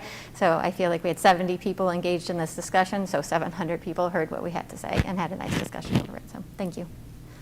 Oh, but don't go anywhere. Oh, goodness gracious. So, and then just, really want to go to bed. Just the very last thing, I'll borrow the sports metaphors, Terry, and say one of the things I've always been grateful with here at Monomoy is I've got a deep bench, and I have had wonderful curriculum support from Mark, but I also know that I've got another curriculum wizard in Robin and have had that for years, and I know that her wants and passions have been for curriculum, and I know there's a rumor floating out there in the community. It could be one of those conspiracy theories that maybe Robin is eyeing a curriculum position in a nearby school district, and I just want to say that I fully support her and I congratulate her, and I wish she could stay or would stay, but just in case, we have posted for an anticipated opening that I believe is unrelated to the earlier conversation on elementary schools. I have totally enjoyed my time. I will always be a shark. I will always be nearby. And as all goes well, you can shift to anticipated, but by next week we'll have some more information. But yes, I'm excited, and it is my passion and my drive, as you all know. So it was an offer I just couldn't refuse. So thank you. Congratulations, Yes, Robin. congratulations. Now I'm going to bed. And great job last night, Robin, by the way. Yeah, I was there. It was And wonderful. then my COVID report, because Yes. this evening cannot go any longer because, let's see, the beginning of my week was refreshing. I started to get these daily emails from the county on COVID, and they used the word coming into containment in Barnstable County. And you look at the graphs, and the graphs are heading all the right direction. And then Monomoy Regional High School has a football game and some sleepovers, and coming in here tonight, we were up to 6 positives at the high school, and as my evening has gone on, my phone has dinged, and it's 7, and lately now it's 8. So COVID's very much with us. We have a challenge here at the moment at the high school. And thank God the rest of the schools this week have been quiet. Okay. Yeah. All right. All right, I know did anybody have a comment, question about that? Okay. Wow. Moving on into the action items is our 2022 Global Studies Balkan Service Trip. Mr. Dixon was with us last time. I think we all got the information we needed. It's sitting in front of your packet. And tonight, we do need to vote to approve. So Meredith, go ahead. I'm going to give it a whirl. Okay. I would like to make a motion to approve the MRHS Global Studies Balkans service trip scheduled for February 19th to 27th, 2022. Thank you. I would say, All right, and Joanne has seconded. Any discussion? Seeing none, we're going to vote to approve the Global Studies Balkan service trip, starting in the Zoom room with Joe. Joe Osceola, aye. Thank you. Sharon? Sharon Stout, aye. Thank you. Meredith? Aye. Terry? aye. Joanne? Aye. And I'm an aye, so that will pass. Thank you. The next item, declaration of surplus. Thank you, Meredith. I would like to move to approve all items outlined in our packet to surplus. Thank you very much. I would second that. And Terry has seconded. Any discussion? Seeing none, we're going to, Joe, I'm sorry, we have discussion. Go ahead, Joe. We are talking about disposing of surplus materials, outdated and racially biased library books. I've been looking at the titles. I can't agree at all that these are outdated. The Oxford History of the French Revolution, Bloods, History of the Vietnam War, Martin Gilbert on World War I, Taylor Branch, America in the King Years, 1963, 1965. I haven't looked at all of it, but I think this list is way out of line, way out of line. And these are the books, I don't know, the 9 or 10 books with which I'm familiar. I don't think they would be considered outdated and racially biased. I don't think the Ken Burns books on the Civil War should be tossed out, etc. No, I'm sorry. These are not books to be thrown away. Our library should retain this, and I would not at all agree to remove this material. It's there's too many issues connected here for a fast vote at 10:04. All right. Thank you. Hold on. Meredith, you had your hand up. I think I was going to point out the same thing that Leah might be mentioning, is that it's donate or discard the books. So I wonder if some of those, maybe we need more clarity, but because it's the elementary, I take that back. I'll stop talking. Okay. All right, so it sounds like we have a question. Does anyone want to address the question that Joe is raising? Or do we have a motion on the floor and a second. Can somebody address Joe's concerns? I just wanted to add, I shared Mr. Asiello's concern, and, you know, I thought I liked the look of some of those titles, but from my understanding, a lot of the books are damaged or have signs of mold on them as well. Okay. So I don't know if that pertains to the ones you have particularly concern, but because I had reached out and got a little bit more detail on the condition of the books. Okay. So let me ask this. So we have a motion, we have a second. Terry, you had a question. Go ahead. Just following up on Michael and also taking Joe's thought, because I'm guilty, I didn't read all those titles before I arrived here today. Okay. I would suggest we amend the motion and approve Mary Oldeck's Library Harwich Elementary packet. Okay. And ask, I don't know who, to just get clarification from the high school librarian, Sarah Wheaton, to confirm what Michael just told us. Yeah. I'll love to Okay. have a second review of this. Okay, that sounds good. So why don't we just pull back, Terry, if you could pull off your second, Meredith, pull off your motion, and we'll go back and just approve the one. Okay, so. Done. Okay, so Terry's pulled back a second. Meredith, you'll remove your motion? Yes. Okay, so, and then the suggestion is to send this back to Ms. Wheaton to clarify and get a little bit more understanding about these books. And now we're back to Mary Oldeck's surplus. So if we could just move with that one. Meredith, you want to go with that one? So I move to approve items from the Harwich Elementary School to surplus as listed in our packet. Thank you. And a second? I would second that. All right, and Terry, any discussion on this one? All right, seeing none, so we're going to move to a vote on this particular surplus, starting in the Zoom room. Joe?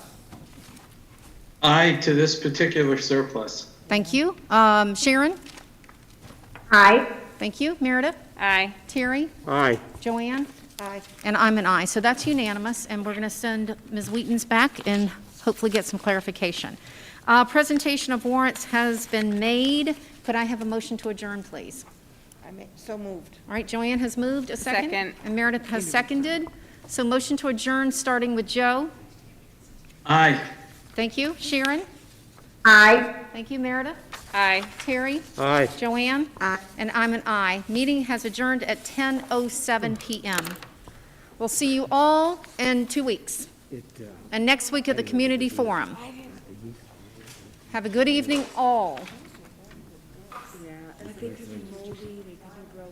Yeah, otherwise it's too good looking for her.